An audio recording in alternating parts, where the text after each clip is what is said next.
ઉદ્ધવાસ્યાશ્રિતાયન્ય નિષેધોસ્તત્ર તે ખિલાઃ મુકુંદાદ્યા પ્રાંજલયો નત્વાથો યુરિદં હરિમ. હે રાજન, વિશાળ સભામાં બેઠેલા ઉન્નત સિંહાસન ઉપર નારાયણ મુનિને ઊભા થઈ અને મુકુંદાનંદ બ્રહ્મચારી, મુક્તાનંદ આદિક સાધુ સર્વે હાથ જોડી અને સ્તુતિ પ્રાર્થના કરીને કહે છે કે હે સહજાનંદ સ્વામી, આપ જ હવે અમારા ગુરુ સ્થાને છો અને આપ જ સર્વગુણે સંપન્ન છો. તો આપને અમે વિનંતી કરીએ છીએ કે અમને બધાને ધર્મને માર્ગે વર્તાવો અને એના માટે ધર્મનો ઉપદેશ આપો. સુરત મુનિ કહે છે, હે રાજન, આવા ભક્તોના વચનો સાંભળી અને ભગવાન નારાયણ મુનિ અતિશય રાજી થયા છે અને ભક્તોની ધર્મમાં અતિ દૃઢ સ્થિતિ કરાવવા માટે કહેવા લાગ્યા છે. શ્રી નારાયણ મુનિ રૂવાચ મુકુંદ શૃણો સદબુદ્ધે ભક્તા શૃણોત ચેતરે યુયમ મદાશ્રયઃ સ્થિતિ જાનામ્યત્ર ન સંશયઃ. હે મૂળજી બ્રહ્મચારી, તમે બધા મારા જ છો અને હું એ જાણું છું, એમાં જરા જેટલી શંકાને સ્થાન નથી. તો સાંભળો, નૃદેહમ પ્રાપ્યમ યત્કિંચિત કર્તવ્યમ સર્વથા જનૈઃ તદેવ ક્રિયતે ન્યૂનમ ભવદ્ભિઃ મુમુક્ષુભિઃ. હે બ્રહ્મચારી, માણસનો દેહ પ્રાપ્ત કરી અને જે કાંઈ કરવું જોઈએ એ બધું જ તમે બધા જ ગુરુના આશ્રિતો યથાર્થ રીતે કરો છો. ગુરુવર્ય રામાનંદ સ્વામીએ જેને જે અધિકારમાં રાખ્યા છે, જે કાર્ય સોંપ્યું છે ને, એ જ કાર્ય બધા પોતપોતાના સ્થાનમાં રહીને પ્રેમથી કરજો. ભગવાન સ્વામિનારાયણ આપણને એક પોટી પોસ્ટ ઉપર, મેનેજમેન્ટની પોસ્ટ ઉપર જે બેઠા હોય ને એને કેમ કરવું જોઈએ શીખવાડે છે. ભગવાન ગાદીએ બેઠા, ગુરુ ધામમાં ગયા, પણ કોઈ ચેન્જીસ તરત કરતા નથી હો. ઘણા તો એવા હોય ને ઉછાંસડી વૃત્તિવાળા, અને આમ જલ્દી હું સુધારા લાવી દઉં. અરે પોસ્ટ મળી નથી ઊંચી કે તરત જ બધાને બોલાવીને મીટિંગ કરીને કહે છે કે તારે આ નહીં કરવાનું, તારે આ નહીં કરવાનું, એમ કરીને એના હાથમાંથી રાઇટ્સ બધા છીનવી લે. પરિણામ શું આવે ખબર છે? બધા ભેગા થઈને એને કમ્પ્લેન કરીને ત્યાંથી બદલી કરાવી દે, કાં તો સંડોવે ક્યાંક અને એમાં પદભ્રષ્ટ કરાવે. માટે સીધો કોઈ અધિકાર પ્રાપ્ત થાય તો ક્યારેય કોઈના ઉપર રોફ જમાવવા ન માંડવો, પણ એમ કહેવું કે તમે બધા જે કરો છો એ બહુ સારું કરો છો અને હજી આપણે આનાથી વિશેષ સારું કરવાનું છે, એના માટે કટિબદ્ધ થવાનું છે. મહારાજે એકેયની બદલી નથી કરી, કહે છે ગુરુએ જે આજ્ઞા કરી છે એ પ્રમાણે જ બધા કરતા રહેજો. જુઓ, ક્યારે સુધારા લવાય, પહેલા આ સ્ટાફ હોય ને એમાંથી આપણા 4-5 કરી લેવાના, એક એકની રગ પારખી લેવાની કે એની દુખતી નસ કઈ છે એ આપણા હાથમાં આવે ને પછી એને આટામાં લઈને સુધારા ઉપર લવાય. સીધા સુધારા દેખાડીએ અને બધા જે કરતા હોય છોડાવીએ તો કોઈ છોડે નહીં. કારણ કે જૂના હોય તો જળ ઘાલી ગયેલા હોય, એને આપણે એમ કહીએ કે તમે તાત્કાલિક છોડો, એ છોડે નહીં. પહેલા આપણા મૂળિયા ઊંડા થાય પછી એના મૂળમાંથી આપણે મૂર્ખાઈ મૂકીએ તો મૂળ ઉખડે હો ભાઈ. માટે સીધા સુધારા ન કરવા ભગવાન આપણને શીખવાડે છે કે ઊંચી પોસ્ટ મળે ત્યારે પહેલા તો બધાને આદર આપવો, એનો પ્રેમ સંપાદન કરીને પછી સુધારા સૂચવવા. ભગવાન કહે છે ગુરુએ જે અધિકાર આપ્યા છે એ જ અધિકારમાં ત્યાગી અને ગૃહી સર્વે વર્તો છો. અમે અતિશય રાજી થઈએ. હે ભક્તો, ધર્માદપેતમ યત કર્મમ યદ્યપી સ્યાન મહન ફલમ ન તત્ સેવેત મેધાવી સૂચિ કુદ સલિલમ યથા. કે ધર્મથી રહિત એવું ગમે એટલું મોટું કાર્ય મોટું ફળ આપનારું હોય તો પણ જેમ પવિત્ર થવા માટે ગટરના જળથી કોઈ નાય નહીં, એમ અધર્મના માર્ગે ક્યારેય સુખી થવાનો ઉપાય કરવો નહીં. દારૂનો વેપાર કરીને, માંસ વેચીને, માછલા પકડવાની જાળ વેચીને કે પછી એવા તીક્ષ્ણ હથિયારો હિંસાના બનાવીને ક્યારેય સુખી થવાના ઉપાયો ભગવાનના ભક્ત કરતા નથી. કારણ ભગવાન કહે છે, ધર્મ છે દામ રે સર્વે સુખનું રે, ધર્મ છે દામ રે સર્વે સુખનું રે, રાખજો જન કરીને જતન રે, ધર્મ ધારીને રે સંત સુખી થયા રે, વાલ પે વરદા હરીને વચન રે, ધર્મ છે દામ રે સર્વે સુખનો રે. કહે છે બધા જ સુખનું ધામ કોઈ હોય ને તો એ ભક્તો ધર્મ છે. એક વખત એક શેઠને ત્યાંથી રાત્રિના સમયે છે ને લક્ષ્મીજી હતા, એ ચાલવા તૈયાર થયા. કહે છે, શેઠ હવે હું તમારે ત્યાંથી જઈશ. ત્યારે લક્ષ્મીજી કહે છે, ભલે. શેઠ કહે છે, લક્ષ્મીચંદ શેઠ કે ભલે માતાજી, આપને ન ફાવતું હોય તો સુખપૂર્વક આપ જઈ શકો છો, હું આપને આગ્રહ કરીને રોકી ન શકું. લક્ષ્મીજી ચાલ્યા એટલે બીજે દિવસે બીજા એક દેવ નીકળ્યા. કહે છે કે હું પણ જઈશ. તમે કોણ છો? ત્યારે કે હું યશ છું. યશ જ્યાં ધન ન હોય ત્યાં યશ મળતો નથી, માટે હું પણ અહીંયાથી ચાલ્યો જઈશ. ત્રીજે દિવસે બીજા એક દેવ નીકળ્યા. કે તમે કોણ છો? ત્યારે કે હું સુખ છું. હવે અહીંયા ધન નથી તો હું પણ રહીને શું કરું, માટે હું જઈશ. ચોથે દિવસે બીજા એક દેવ નીકળ્યા. કહે છે તમે કોણ છો? ત્યારે કે હું દાન છું. લક્ષ્મીજી ન હોય તો હવે તું દાન કરી નથી શકવાનો, માટે હું પણ રહીને શું કરું? ભલે જેવી આપની ઈચ્છા. પણ પાંચમે દિવસે છે ને ધર્મ હતો એ તૈયાર થઈને આવ્યો.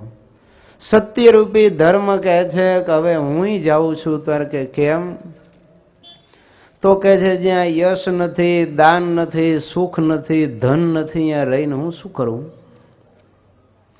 કહે છે સાંભળો, બીજા બધાને તો મેં ભલે જવા દીધા, પણ આપ મારા ઉપર કૃપા કરીને મારે ત્યાં રહો. આપને હું જવા નહીં દઉં. આપને તો હું શિર સાટે મારા શરીરની કુરબાની આપીને પણ જવા તો નહીં દઉં. આપ જો જાશો તો મારું સર્વસ્વ નાશ પામશે, માટે કૃપા કરીને મારે ત્યાં તમે અખંડ નિવાસ કરીને રહો. મેં કઈ એવી આજ્ઞા લોપી કે તમે મને છોડીને જવા તૈયાર થયા છો? ત્યારે ધર્મ કહે છે કે શેઠ, તમે મહાન ધાર્મિક છો, સત્યવાદી છો. હું તમને છોડીને જવાની ઈચ્છા કરતો તો, પણ હવે આપનો ભાવ જોઈને હું જવાનો નથી. ત્યાં તો બીજે દિવસે ચારેય જણા પાછા આવ્યા. શેઠ લક્ષ્મીચંદ કહે છે કે હુ આર યુ? તમે કોણ છો? ત્યારે એક કે હું લક્ષ્મી, બીજા કે હું સુખ, ત્રીજો કે હું દાન, અને ચોથો કે હું યશ છું. કહે છે કેમ તમે પધાર્યા? ત્યારે કહે છે શેઠ, આપે જ્યારે ધર્મને ધારી રાખ્યો ત્યારે હવે આપને મૂકીને અમે ક્યાંય જવા માટે સમર્થ નથી. એટલે કહે છે કે જો ધર્મને લક્ષ્મીચંદે રાખ્યો તો લક્ષ્મી, યશ, સુખ અને દાન ગયેલા હતા એ પણ પાછા આવ્યા. કોઈને નોતરા નથી દેવા પડ્યા કે ફરી રિક્વેસ્ટ લેટર કે માફી પત્ર પણ લખવો પડ્યો નથી. એટલે ભગવાન કહે છે હે ભક્તો, નિપાનમ એવ મંડુકા સરહ પૂર્ણમિવાંડજાહ શુભ કર્માણામ આયાંતિ વિવશઃ સર્વ સંપદા.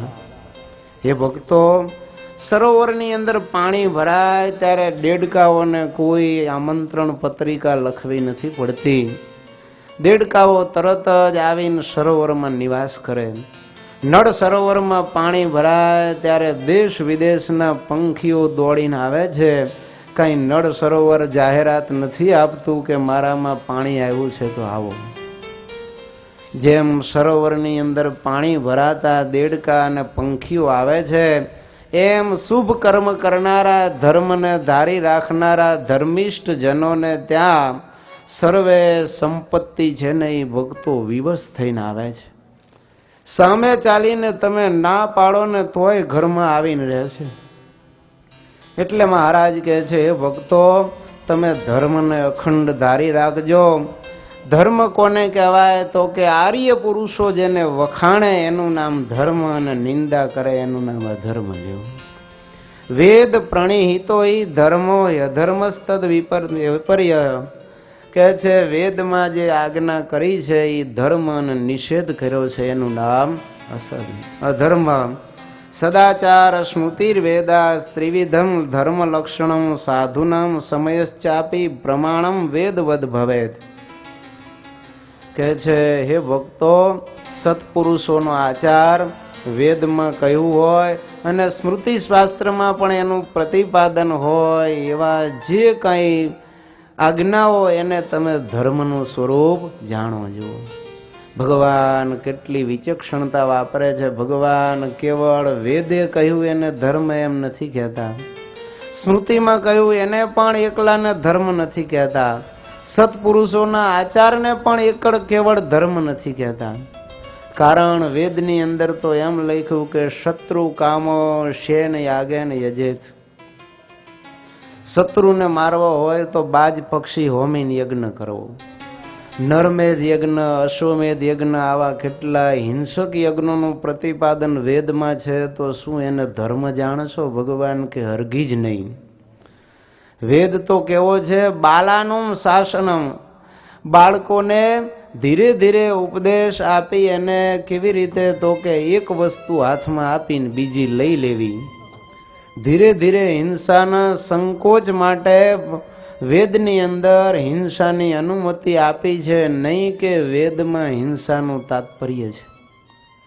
સ્વામી જેવા સત્પુરુષ હોય એની પાસે કોઈક બીડીનો હરેડ બંધાણી આવ્યો હોય ને એમ કહેતો હોય કે સ્વામી 2 થોકડી પી જાઉં છું, પણ એમના ધર્મપત્નીનો આગ્રહ હોય ને દીકરો કે એના ભાઈબંધ ભેગા આવ્યા હોય કે સ્વામી આને બીડી છોડાવો, ત્યારે સ્વામી કહે છે, ભગત, આવો માણસનો દેહ આપ્યો ભગવાને અને હવે બીડી પીને બગાડી નાખશું, માટે એમ કરો આ બીડી છોડી દો. ત્યારે કહે છે, સ્વામી આ તો જાન છૂટે પણ બીડી છૂટે એમ નથી. સ્વામી કે કેટલી પીવે છે? ત્યારે કે સ્વામી 2 થોકડી પી જાઉં છું. એમ કરો ને ઓછી ન થાય, થોડી 1 થોકડી પીવાની રાખો. ત્યારે કહે છે, ભલે સ્વામી, આપના વચને 1 થોકડી પીશ બસ. થોડાક દિવસો પછી ફરી દર્શને આવે ત્યારે સ્વામી કહે છે, ભગત, બીડીનું કેમ છે? તો કે સ્વામી 1 થોકડી જ પીવું છું. એનાથી ચાલે છે? તો કે હા, 1 જુડીથી ચાલી જાય છે. એમ કરો ને હવે અડધી જુડી રાખો ને. ભલે સ્વામી, તમે કહેતા હોય તો આજથી અડધી, બસ અડધી પીવે. વળી ત્રીજી વાર આવે ત્યારે કહે છે, હવે દિવસમાં 10 પીજો. ફરી આવે ત્યારે કે હવે એમ કરો, જમો ત્યારે 3 વખત પીવાની. 5મી વખત આવે ત્યારે સ્વામી કહે છે, ભગત, 2 જુડીમાંથી 3 બીડી આવ્યા, તો હવે આ 3 બીડી શું આપણાથી ન છૂટે, માટે એમ કરો આજથી બીડીને તિલાંજલિ આપી દો. ત્યારે કહે છે, સ્વામી, આજથી તમારા વચને ગઈ જો. ત્યારે સ્વામી આવો ઉપદેશ આપતો હોય ત્યારે તમારા જેવા બેઠા હોય ત્યારે કે સ્વામી 1 થોકડી 1 જુડીને તો છૂટી આપે છો, માટે 1 જુડી પીવા માંધો નહીં, એનાથી વધારે ન પીવાય. તો આ કઈ 1 જુડીની છૂટી નથી, પણ આ તો મજબૂરી છે કે પેલાથી છૂટે એમ નથી. એટલે એને એક જોડીની છૂટી આપી, અડધી જોડી, 10 બીડી, 3 બીડીને છેલ્લે બંધ કરાવી છે. એમ વેદ છે ને એ બાલાનું શાસનમ, બાળકોને ધીરે ધીરે એક વસ્તુ આપી અથવા તો ઓછી કરાવીને છોડાવે. બાળકના હાથમાં કઈ વસ્તુ હોય ને એને ગમતી તમારે લેવી હોય ન આપે, પણ એને તમે બીજી વસ્તુ કંઈક આપો ને તો તરત ઈ છોડી દેજો. એમ વેદોએ પહેલા શું કર્યું કે જે માણસોની હિંસા ન કરાય, બીજા પશુને ખાજો. એટલે કે ભલે પછી કે બધાય પશુ ન ખવાય, અમુક જ ઘેટા, બેકરા, હરણ, આ બધા અમુક પશુઓ જ ખવાય. ત્યારે કે વાંધો નહીં, એની ક્યાં તાણ છે. પછી કે હવે આ પશુઓને એમને એમ ન ખવાય, યજ્ઞ કરીએ ને તો જ ખવાય, યજ્ઞના પ્રસાદ નિમિત્તે. હવે યજ્ઞ તો કોણ કરી શકે? બહુ ધનવાન હોય, તમારા જેવા શેઠિયાઓ યજમાન, તો યજ્ઞ થાય. એટલે મોટા ભાગની હિંસા બંધ થઈ ગઈ, પણ તોય હજી રાજા મહારાજાઓને તો ખૂબ સંપત્તિ હોય ને, એટલે કેટલાય પશુઓને હોમી નાખે. ત્યારે વેદો કહે છે, સાંભળો, હિંસક યજ્ઞ છે ને એ તો આ લોકનું સુખ અને સ્વર્ગનું સુખ આપે, એનાથી આગળ તમારી ગતિ ન થાય. વળી તમે જે પશુઓને માર્યા હોય એનો બદલો લેવા માટે એ આકાશમાં ઊભા હોય. માટે તમારે જો મુક્તિ જોઈતી હોય તો આ હિંસક યજ્ઞ બંધ કરીને અજેન યજેદ કહેતા 3 વર્ષ જૂની ડાંગર વડે યજ્ઞ કરવો જોઈએ. માટે હવે તમે આટલા સજ્જન અને એકદમ સારા નાગરિક બન્યા છો, તો આ બધી હિંસક યજ્ઞની વૃત્તિ છોડી અને અહિંસક યજ્ઞ કરી પરમાત્માને પ્રસન્ન કરી અને યદગત્વાના નિવર્તનતે એવા ભગવાનના ધામને પામો. ત્યારે એક પછી એક ધીરે ધીરે તમે જુઓ કાપ મૂકી અને વેદોએ આપણને અહિંસા સુધી લાવી દીધા. પણ એમ કે વેદવા અશ્વમેધ યજ્ઞ, નરમેધ યજ્ઞ આ બધા છે તો આપણે કરીએ, તો એ હિંસાના સંકોચ અર્થે કહ્યું છે. એટલે ભગવાન કહે છે કેવળ વેદે કહ્યું એ ધર્મ ન કહેવાય. સ્મૃતિ શાસ્ત્રમાં પણ તમે જુઓ ભગવાને લખ્યું, સ્મૃતિઓપી ભિન્ના સ્મૃતિઓર વિભિન્ના. કહે છે વેદમાં પણ કંઈક જુદું કહ્યું છે અને કેટલી સ્મૃતિઓ છે વિચાર કરો. વશિષ્ઠ સ્મૃતિ, પરાશર સ્મૃતિ, શંખ સ્મૃતિ, લિખિત સ્મૃતિ, આવી તો કેટલાય ઋષિઓએ સ્મૃતિ શાસ્ત્ર લખ્યા છે. તો કહે છે સ્મૃતિઓ પી ભિન્ના, એ પણ અલગ અલગ, એક ને એક પાપના અલગ અલગ દંડ ઋષિઓએ દેખાડ્યા હોય. એટલે કહે છે ધર્મો હિ ધર્મસ્ય તત્વમ નિહિતમ ગુહાયામ. ધર્મનું તત્વ છે એ તો ગુફામાં ક્યાંય દટાઈ ગયું છે, હાથમાં આવતું નથી. તર્ક અપ્રતિષ્ઠિત, ત્યાં તર્કને તો કોઈ સ્થાન નથી. તો પછી શું કરવું? તો કે મહાજનો યેન ગતઃ સપંથા, કે મહાપુરુષો જે રસ્તે હાલે એનું નામ તમારે ધર્મ કહેવો. કહેતા સત્પુરુષોનો આચાર. તો શું સત્પુરુષોનો આચાર એ પણ ધર્મ જ હોય? યુધિષ્ઠિર ધર્મ રાજા કહેવાતા, પણ જુગાર રમ્યા ત્યારે 5 ભાઈનું રાજ્ય હારી ગયા. એ સમજ્યા પણ સતી પત્ની દ્રૌપદીજીને જુગારમાં કોઈ હારી જાય એને ધર્મિષ્ઠ કહેવાય? એ શું એનું ધર્મમય આચરણ છે? માટે કહે છે કે કેવળ સત્પુરુષોનો આચાર એ પણ ધર્મ ન કહેવાય. ત્રણેય ભેગા થાય કે બૈરાને જુગારમાં હરાય નહીં, એમ શાસ્ત્રો ના પાડે છે. જો એટલે ત્રણેયમાં જે મળતું આવે એનું નામ તમે ધર્મ જાણો. અને વળી એમ કહે છે કે આ ત્રણેય કદાચ એમાંથી આપણને રસ્તો ન મળે ત્યારે શું કરવું? ત્યારે કે પ્રગટ ભગવાનના એકાંતિક સંત હોય, સદગુરુ ધ્યાની સ્વામી જેવા, સાધુનામ સમયશ્ચાપી પ્રમાણમ વેદવત ભવેજો. પણ આ વાક્ય તો કોઈ યાદ રાખતા નથી હો.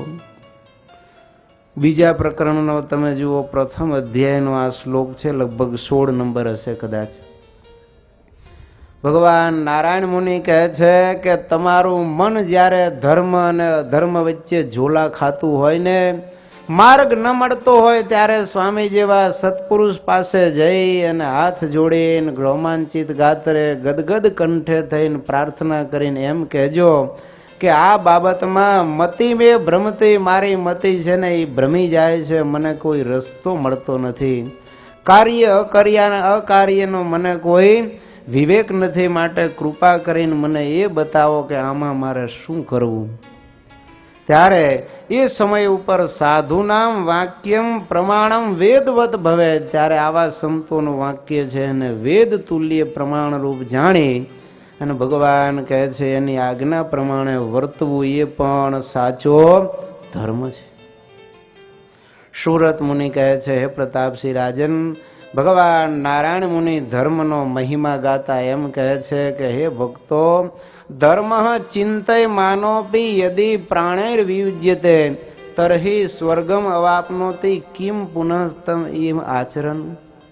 કે છે ધર્મ એમ ખાલી સંભાળતો મરી જાય ને તોય એને સ્વર્ગ મળે, તો એ ધર્મનું આચરણ કરે એને ભગવાનનું ધામ ભક્તો ન મળે? અવશ્ય મળે. એટલે કહે છે કે જે કંઈ અર્થ પૃથ્વી ઉપર કહ્યા છે ને એ બધા જ પુરુષાર્થ કેવળ ધર્મ વડે જ સિદ્ધ થાય છે. ધર્મ વૈ શાશ્વતો લોકે ન હેયો ધન કાંક્ષયા. આ દુનિયાની અંદર ધર્મ છે એ જ શાશ્વત છે, માટે ધનની ઈચ્છા માટે પણ ક્યારેય ભક્તો તમે ધર્મનો લોપ કરતા નહીં. ભગવાન કહે છે કે પુરુષાર્થ અને સુખ માત્રનું ધામ કોઈ હોય તો ધર્મ છે. કોઈ સંપત્તિ ક્યારેય કોઈ વ્યક્તિને સુખી નહીં કરે. ધર્મમય આચરણ જેનું હશે ને એ નિરંતર સુખના સાગરને વિશે ભક્તો હિલોડા લેશે. માટે મહારાજ કહે છે ક્યારેય ભક્તોએ ધર્મને મૂકીને કોઈ કામ કરવું નહીં હો. સુધી વાત સહેલ છે, ધર્મ પાળવો દૃઢ મને, ધર્મ મૂકીને કામ કોઈ કરવું નહીં કોઈ દને. ધર્મે બોલવું ધર્મે ડોલવું, ધર્મે જોવું દૃષ્ટે કરી, સૂતા બેઠા જાગતા ધર્મ નેમ રહેવું ધરી. ધર્મે હાલવું ધર્મે ચાલવું, ધર્મે જોવું ને લેવું ને દેવું વળી, ધર્મે રહેવું ધર્મે કહેવું, ધર્મે લેવી વાત સાંભળી. નિષ્કુળાનંદ સ્વામી સાર સિદ્ધિની અંદર કહે છે કે આજે ભગવાન સ્વામિનારાયણના આશ્રિતો માટે તો સુધી વાત સહેલ છે, એકદમ સરળ વાત છે કે ધર્મ દ્રઢપણે પાળવો. કારણ એ વખતે તો ભક્તો તમે જુઓ વર્ણાશ્રમના ધર્મો પણ દ્રઢપણે પળાતા. દારૂ માંસ પણ રાજા મહારાજા સિવાય બીજા કોઈ બહુ ખાતા પીતા નહીં. વ્યસનો પણ અત્યારે જે જીવલેણ વ્યસનો છે એવા વ્યસનો એ વખતે હતા નહીં. ભાંગ, દારૂ અને સિગારેટ, બીડી જેવા વ્યસનો એ વખતે પ્રચલિત હતા. પણ બ્રાઉન સુગર, હેરોઇન, કોકેઇન આવા બધા જે જીવલેણ વ્યસનો છે એ વખતે હતા નહીં. એટલે સ્વામી કહે છે કે સુધી વાત સહેલ છે, કારણ કે એ વખતે બધા એનું આચરણ આમ તમે જુઓ તો ધર્મમય જ હતું. માતાઓ, બહેનો, દીકરીઓ છે એ પણ રજસ્વલાના ધર્મ દ્રઢપણે પાલન કરતા. શક્ય હોય ત્યાં સુધી કોઈ અનીતિ અને ધર્મના આચાર ઓછા કરતા, આચરણ ઓછું કરતા. એટલે કહે છે કે સુધી વાત સહેલ છે, ધર્મ પાળવો દ્રઢ મને. પણ આજે ભક્તો ઘણું અઘરું છે. જ્યાં જુઓ ત્યાં ગુણાતીતાનંદ સ્વામી કે વિષયના ઢોલ વાગે છે. અરે ઘરની બહાર બારીમાંથી દ્રષ્ટિ કરો તો પણ જ્યાં જુઓ ત્યાં પાપ ને પાપ જ દેખાતું હોય. ખડકીની બહાર પગ મૂકો ત્યાં પણ પાપની જ વાતો બધી થતી હોય. અને એ પરિસ્થિતિની અંદર તમે જુઓ હળાહળ કળિયુગની અંદર માતાઓ, બહેનો, દીકરીઓ ભાળ અશ્લીલ વેશ ધારણ કરીને ફરતા હોય, જ્યાં જુઓ ત્યાં વ્યસનોના પદાર્થો વેચાતા હોય, દારૂ માંસની છડે ચોક દુકાનો હોય અને વેપારી માત્ર ભ્રષ્ટાચારી થયા હોય, એવી પરિસ્થિતિની અંદર નોકરી કરનારા ઓફિસરો પણ લાંચ લીધા વગર કોઈ કામ ન કરતા હોય, લીગલ કામ પણ આપણે ઇલીગલ કામ કરીને કરાવવું પડે. કયો જગતના આશ્ચર્ય જુઓ તમે, સરકારી કામ આપણે લીગલી કરાવવું હોય તો પણ ઇલીગલ કામ કહેતા લાંચ આપીને લીગલ કામ કરાવવાનું. જ્યાં સુધી કાગળ ઉપર પેપર વેટ ન મૂકો ત્યાં સુધી કાગળ અહીંયાથી આગળ હલે નહીં. લ્યો તો આ પરિસ્થિતિની અંદર પણ ભગવાન કહે છે દ્રઢ મને કરીને તમે ધર્મ ધારજો. ધર્મ મૂકીને કોઈ કાર્ય મહારાજ કે કરતા નહીં હો. ધર્મે બોલવું, ધર્મે ડોલવું. જો સ્વામી કહે છે ધર્મે બોલવું કહેતા સત્યનું ભાષણ કરવું, ગાળ ક્યારેય ન બોલવી, અસત્ય ઉચ્ચારણ ન કરવું, પરોશ વાકળ ક્યારેય બોલવા નહીં, કઠોર વાણીનું ઉચ્ચારણ ન કરવું, બીજાને દુઃખ થાય એવું ન બોલવું, નિંદા ચાળી ચુગલી કૂથલી આ બધું કરવું નહીં. તો ધર્મે બોલ્યા કહેવાય. ધર્મે ડોલવો, આજે બધાય ડોલે તો છે પણ ધર્મે ડોલતા નથી હો. નાચવા વાળી નાચતી હોય ત્યારે બધાય માંડે ડોલવા, તમે જુઓ તો એ ધર્મે ડોલ્યા ન કહેવાય. તમે જુઓ ઝીણાભાઈ દરબાર જુનાગઢના નવાબના દીવાન હતા હો. એક વખત મોટો તાઇફો ગોઠવેલો, ઝીણાભાઈને પણ ઇન્વિટેશન આવ્યું, પણ મહેફિલમાં જઈને બેઠા, આંખો બંધ કરીને બેહી ગયા. દારૂના શીશા ઉડે અને નાચનારી એવી રૂપના અંબાર, નાચવાવાળી આછકલા વસ્ત્ર પહેરીને ડાન્સ કરવા માંડી. ત્યારે ઝીણાભાઈ તો બેઠા બેઠા ધ્યાન કરતા હતા. બીજા બધા દરબારીઓ ડોલતા જાય, દારૂ પીતા જાય અને નાચતા જાય, પણ ઝીણાભાઈએ તો નાચ પૂરો થયો અને સભા પૂરી થવાની તૈયારી થઈ ત્યાં સુધી આંખો બંધ રાખીને છેલ્લે આંખ ખોલી હો. નવાબ તો થોડી વારે ઝીણાભાઈ સામું જુએ કે આ ઝીણાભાઈ શું કરે છે. છેલ્લે રહેવાનું નહીં ત્યારે ઝીણાભાઈને પૂછ્યું, ઝીણાભાઈ આટલો સરસ ડાન્સ હતો અને આવી રૂપાળી આ નાચનારીઓને તમે એના હામુય ન જોયું?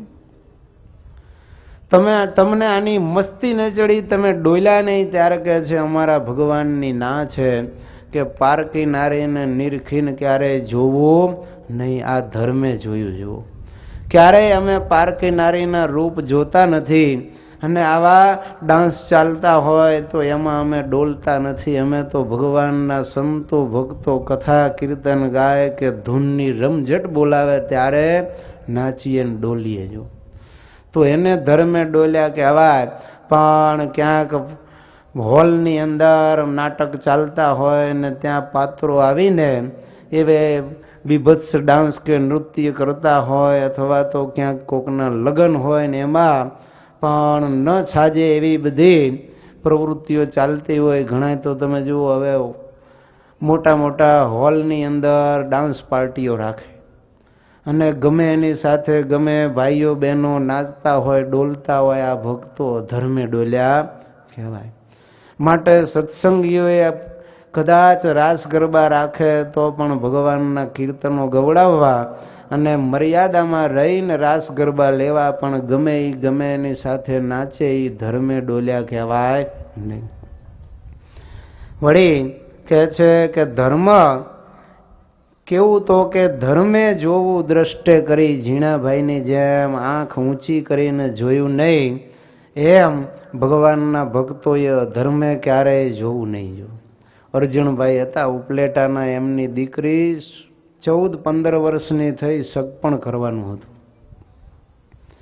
ત્યારે સામા પક્ષવાળા જોવા માટે આવ્યા. દીકરી આમ તો રૂપ ગુણે સુંદર હતી એટલે દૂધ આપીને ઘરમાં ગઈ. ત્યારે કહે છે નાકે નૈણે તો દીકરી સુંદર છે, પણ તમારી દીકરીના ગાલે લાખું છે.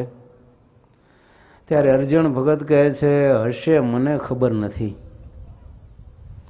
સામેવાળા કહે છે કે અર્જુન ભગત તમે સ્વામિનારાયણ થઈને આવું કેમ બોલો છો? ત્યારે કહે છે ભાઈઓ હું સાચું કહું છું, મારી દીકરીના ગાલે લાખું છે એ મને ખબર નથી. પેલા હસવા લાગ્યા કે પોતાની દીકરીના ગાલે લાખું હોય એ બાપને ન ખબર હોય, આ કોઈ દી શક્ય બને? કહે છે તમે સ્વામિનારાયણ આવા ખોટા હશો એવું તો અમે સ્વપ્ને વિચાર્યું નહોતું. તમને શરમ નથી આવતી? સત્સંગી થઈને આવું ખોટું બોલો છો? ત્યારે અર્જણભાઈ કહે છે સાંભળો, જો મારી દીકરીને લાખું છે એ મને ખબર હોય ને હું ખોટું બોલતો હોય તો સ્વામિનારાયણ ભગવાન મારું કલ્યાણ ન કરે. લ્યો, કહે છે મારી દીકરીને કોઈ દી મેં ધારીને જોઈ નથી. વિચાર કરો, એની દીકરીના ગાલે લાખું હતું એ બાપને ખબર નથી તો એની દૃષ્ટિ કેટલી નિયમમાં હશે? એ બીજાની દીકરીઓ કે વહુવારો સામે તો કેમ ભૂલથી જોવે? કહો,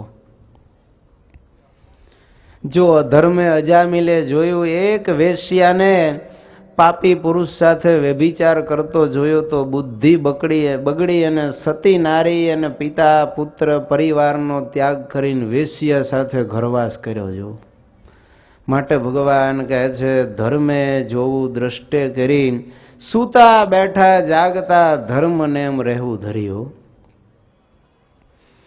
સૂતા હોય ત્યારે પણ ધર્મ ધારવો, બેઠા હોય તો પણ ધર્મ, અને જાગતા હોય તો પણ ધર્મને મૂકવો નહીં.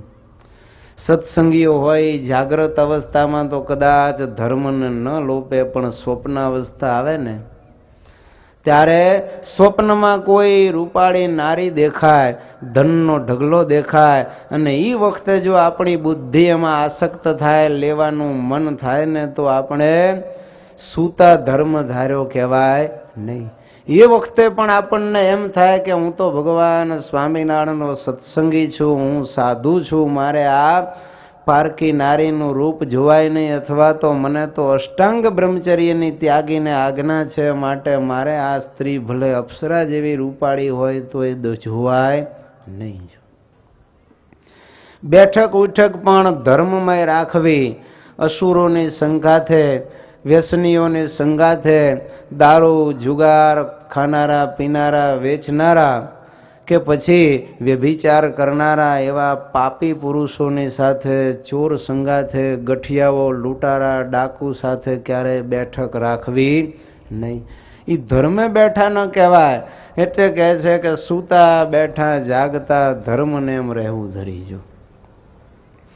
વળી કહે છે ધર્મે હાલવું, ધર્મે ચાલવું, ધર્મે લેવું ને દેવું. વળી ધર્મે કેને હાલ્યા કહેવાય? તો કે હાલતા હાલતા નીચી દ્રષ્ટિ રાખીને ચાલે, આડા અવડા ડાંફોડિયા ક્યાંય ન મારે. હો, રઘુવીરજી મહારાજ જ્યારે જામનગરની અંદર સભા જીતવા માટે સંતોનું મંડળ લઈને જતા હતા ને, બધા સંતો નીચી દ્રષ્ટિ રાખીને સવારીમાં ચાલ્યા જતા હતા.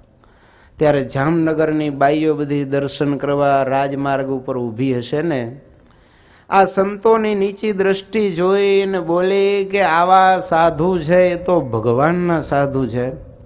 આપણા બાવા હોય એ તો આપણા હમું ડોળા ફાડી ફાડીને જોયા કરે, માટે આવા સાધુ દુનિયામાં જોયા નથી. આ ભગવાનના સાધુ છે. ગુણાતીતાનંદ સ્વામી કે મહારાજ શ્રી અડધી સભા તો આપણે અહીંયા જ જીતી ગયા. જો તો આમ નીચી દ્રષ્ટિ રાખીને કામ વગર ક્યાંય ડાફોડિયા માર્યા વગર ચાલવું એ ધર્મે હાલ્યા કહેવાય. વળી નીચે દ્રષ્ટિ, દ્રષ્ટિ પૂતમ ન્યષેદ પાદમ એમ કહે છે, પગલા મૂકો ને એક એક આગળની જમીન પવિત્ર કરીને કહેતા જોઈને પગ માંડવા. ઘણા તો એવા હાલ્યા જતા હોય, હાલતા ચાલતા આ 4-5 ને તો ઠેબે ચડાવતા જાય. એનાથી આગળ કીડી મકોડીની હાર ચાલી જતી હોય, પણ દેવને દયા તો હોય જ નહીં. હો, જાણીને હાર ઉપર પગ મૂકે અને 5-25નો કચ્ચર ઘાણ વાળી દેજો. તો એવી રીતે હાલે એ ધર્મે ચાલ્યા કહેવાય નહીં. ધર્મે તો જળ ભરત ચાલતા હતા. તમે જુઓ, રહુગણની પાલખી ખભે લઈને હાલતા હતા, પણ રસ્તામાં કીડી મકોડીની હાર જોવે ને, ક્યારેક ટૂંકી ડગલી ભરે ને ક્યારેક લાંબો કૂદકો મારે, અને રહુગણના માથામાં ઓલી પાલખીની ઈંચ ભટકાય. ત્યારે રહુગણ કહે છે એટલે આ હરખા હાલો, કોણ આમ ચાલે છે મારા માથામાં ઈંચ વાગે? ત્યારે ઓલા ત્રણ ભોઈ કહે છે કે આ નવો આવ્યો ને હરખો હાલતો નથી, અમે તો સીધા ચાલીએ છીએ. જુઓ, ત્યારે રહુગણે જળ ભરતને ધમકાવ્યો, વળી પાડખી લઈને ચાલ્યા, પણ એનો તો એ જ ચાલવાનો નિયમ હો. દ્રષ્ટિ નીચી રાખીને ચાલે, એક જીવ પણ પોતાના પગ નીચે કચરાઈને મરે નહીં એની કાળજી રાખીને ચાલે છે. પરિણામે આને માથામાં ઈંચ વાગી. રાજા ખીજાણો પાલખી ઉપરથી હેઠો ઉતરીને કહે છે, સાંભળ જળ મૂરખ, તને હું શિક્ષા કરીશ. આજે તને હું યમરાજાની પેઠે શિક્ષા કરીશ. ત્યારે આ જળ ભરત કહે છે કે સાંભળો, તમે મને શું શિક્ષા કરવાના હતા? હું તો આત્મા છું. કહે છે તને મારો ડર નથી લાગતો? હું સિંધુ સૌવીર દેશનો રાજા છું. કહે છે મને કોઈનો ડર નથી.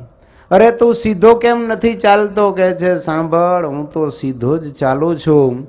શું પૂછો છો મુજને કે હું શું કરું છું? મને જ્યાં ગમે ત્યાં હરું છું, ફરું છું.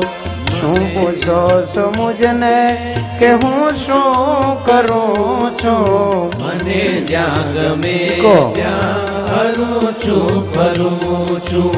મને જ્યાં ગમે ત્યાં હરું છું, ફરું છું. નથી બીક મને, નથી બીક કોઈની, મને આ જગતમાં નથી બીક કોઈની, મને આ જગતમાં. ફક્ત એક મારા, ફક્ત એક મારા પ્રભુથી ડરું છું. મને જ્યાં ગમે ત્યાં હરું છું, ફરું છું. મને જ્યાં ગમે ત્યાં હરું છું, ફરું છું. ન જાઉં ન જાઉં કુમાર ગે કદાપી, ન જાઉં ન જાઉં કુમાર કે કદાપી. વિચારી વિચારીને, વિચારી વિચારીને પગલા ભરું છું. મને જ્યાં ગમે ત્યાં હરું છું, ફરું છું. મને જ્યાં ગમે ત્યાં હરું છું, ફરું છું. હે ચડી છે ખુમારી મેં તો પીધી પ્રેમ સુરા. ચડી છે ખુમારી મેં તો પીધી પ્રેમ સુરા. હે જગતમાં હું તો પ્રેમી, જગતમાં હું તો પ્રેમી થઈને વિચરું છું. મને જ્યાં ગમે ત્યાં હરું છું, ફરું છું. શું પૂછો છો મુજને કે હું શું કરું છું? મને જ્યાં ગમે ત્યાં હરું છું, ફરું છું. મને જ્યાં ગમે ત્યાં હરું છું, ફરું. આવા જળભરત જેને આજે પ્રભુની મસ્તી ચડી ગઈ છે, કે છે સાંભળ રહુગણ, તારા જેવા રાજાથી હું નથી બીતો. તું મને એમ કહે છે ને કે હું સિંધુ સૌવીર દેશનો રાજા છું. સાંભળ, મેં વિચારીને પગલા ન ભર્યા ને એક અયોગ્ય પગલું ભરી લીધું, તો આજે મને આ ફરીવાર જન્મ લેવો પડ્યો છે. તું તો ખાલી આ ખોબા જેવડા દેશનો રાજા છું. તે ભરતનું નામ સાંભળ્યું છે? આખા ભારત વર્ષનો સમ્રાટ, જેના નામ ઉપરથી આ ખંડનું નામ ભરતખંડ પડ્યું છે, એ સ્વયં હું પોતે છું. કેવળ એક જ ડગલું મેં અવિચારે ભર્યું, ભગવાનને મૂકીને મૃગલીના બચ્ચામાં સ્નેહ કર્યો, તો આ ફરી મારે આવવાનું થયું છે. માટે હે રાજા, હું તો વિચારી વિચારીને ડગલા ભરું છું, વિચાર્યા વગર કોઈ કામ કરતો નથી. જો પ્રભુની મસ્તીમાં હું ગાંડો થયો છું, માટે તું મને શું શિક્ષા કરવાનો? હું તો આત્મા છું. શિક્ષા જળ બધીર ગાંડા અથવા તો આત્મા રૂપે વર્તનારાને કરવી વ્યર્થ છે. જો તો આમ બ્રહ્મ રૂપે વર્તતા હતા છતાં પણ જમીન ઉપર ચાલતા ને ત્યારે પગલા નીચે એકેય જીવ કચરાઈને મરી ન જાય એની પણ આટલી કાળજી રાખતા. જો તો એને કહેવાય ભક્તો ધર્મે ચાલ્યા. ધર્મે હાલવું, ધર્મે ચાલવું. તમે જુઓ, ચાલતા હોય ને ત્યારે ભક્તો આપણે પહેલાના જમાનામાં તમે જુઓ, બાઈઓ ભાઈઓ ભેગા ન ચાલતા હો. પુરુષ હોય આગળ ચાલે અને એના પત્ની હોય ને એ થોડાક પાછળ ચાલે, ભેગા એક સાથે ચાલતા હોય નહીં. તો એવી રીતે ચાલવું ત્યારે ધર્મે હાલવું ને ચાલવું બેય સ્વામીએ લખ્યું છે. જુઓ તો આપણી બધી જ ચાલ ચલગત છે એ સ્વામી કહે છે ધર્મમય હોવી જોઈએ. અધર્મના માર્ગે ભૂલથી પણ પગ મૂકવો નહીં. ધર્મે લેવું ને દેવું વળી. અધર્મના માર્ગે કોઈ સંપત્તિ આપવા આવે તો પણ આપણે લેવી નહીં. લાંચના સ્વરૂપમાં પૈસા મળતા હોય તો લીગલ અથવા તો ઇલીગલ કામ કરીને પણ લાંચ તો ક્યારેય લેવી નહીં હો. પણ આજે એના સ્વરૂપ પાછા બદલાઈ જાય, કે છે સાહેબ તમને હું ગિફ્ટ આપી દઈશ, કામ કરી દેજો. તો પણ ઇલીગલ કામ કરે અને પછી પેલો આપણે ત્યાં ટીવી કે ફ્રીજ મૂકી જાય, કે છે આ તો ક્લાયન્ટે રાજી થઈને આપ્યું છે. રાજી નહીં, એને તો આ લાંચ રૂપે જ આપ્યું છે, ફરી વારે તમારી પાસે આવા કાગળિયામાં સહી કરાવવા માટે હો. માટે એ ગિફ્ટના રૂપે લેવું. ઘણાય સ્વામી કે કારસો કરીને લઈ લે. ઇન્કમ ટેક્સના સાહેબ હોય ને તમારી ઘરે આવ્યા આવે પછી 36 ઇંચનું મોટું એલઈડીનું ટીવી હોય ને, જુએ પછી કહે છે કે આ ટીવી તો મારા બાબાને બહુ ગમે છે હો. એમના મિસિસ હોય ને, હું કેદાડાની કહું છું સાહેબને લઈ આવો પણ લાવતા જ નથી. શેઠ તરત કહે છે કે બેન ચિંતા ન કરો, કાલ તમારે ત્યાં ટીવી આવી જશે. જુઓ માગે નહીં, એમ કે મારા બાબાને આવું બહુ ગમે છે. ઇન્કમ ટેક્સના સાહેબ હોય તો મોકલાવવું જ પડે. એટલે કહે છે કે અમે તો લાંચ લેતા નથી, પણ આ માગવાના કારસા છે વિવિધ પ્રકારના. તમે જુઓ બીજે દિવસે શેઠ હોય ત્યાંથી બારોબાર ઓર્ડર આપી દે ટીવી શોરૂમમાં કે પટેલ સાહેબને ત્યાં 36 ઇંચનું ટીવી મોકલી દેજો. તો આ પણ લાંચનું જ એક સુધારેલું સ્વરૂપ છે એમ માનીને એવી રીતે પણ કોઈ પાસેથી લેવું નહીં. એ અધર્મે લીધું કહેવાય. અને ધર્મે દેવું વળી. દેવું એ પણ ધર્મે દેવું. લાંચ રૂશ્વત લેવી એ તો સમજ્યા, પણ દહેજ લેવું ને એ મોટો અધર્મ છે. તમે જુઓ આજે તો દીકરાઓ વેચાય છે. સરદાર પટેલ એક વખત કરમસદમાં આવ્યા હશે, અહીંયાથી બાજુના ગામ ગયા હતા. એટલે પટેલની ઘરે એક જુવાન જો દીકરો હશે એટલે પટેલને કહે છે કે આ બળદિયો કેટલામાં વેચવાનો છે, સોદો કેટલામાં કરવાનો છે. પટેલ કહે છે સરદારજી તમે આવા નેતા થઈને આવું કેમ બોલો છો? ત્યારે કે બીજું શું બોલું, તમારા દીકરાના બદલામાં તમે દીકરીના બાપ પાસે કેટલું માગો છો કયો? આજે દુઃખી થઈને કહેવું પડશે કે આ ગુજરાતમાં આ બાજુ બધા આવા રિવાજ છે હો. દીકરીવાળાને એમ કહે કે દીકરાને મકાન લઈ દો, વેલ ફર્નિશ મકાન સાથે એક ગાડી અથવા તો બાઇક, અને ઓફિસ કરવાની હોય તો કે ઓફિસ કરી દો તો તમારી દીકરી લઈ આવજો. તે આ બળદનો સોદો ન કર્યો તો બીજું શું કર્યું કયો? એટલે સરદારજી કહે છે કે આ બળદ કેટલામાં વેચવાનો જોવો. તો એમ જે સોદો કરીએ એ પણ ધર્મે લીધું કહેવાય. કન્યા વિક્રય થાય છે આજે. વિચાર તો કરો, દીકરીનો બાપ એની દીકરીને સારા સદગુણ આપી ભણાવી ગણાવીને તમને એમને એમ સોંપી દે,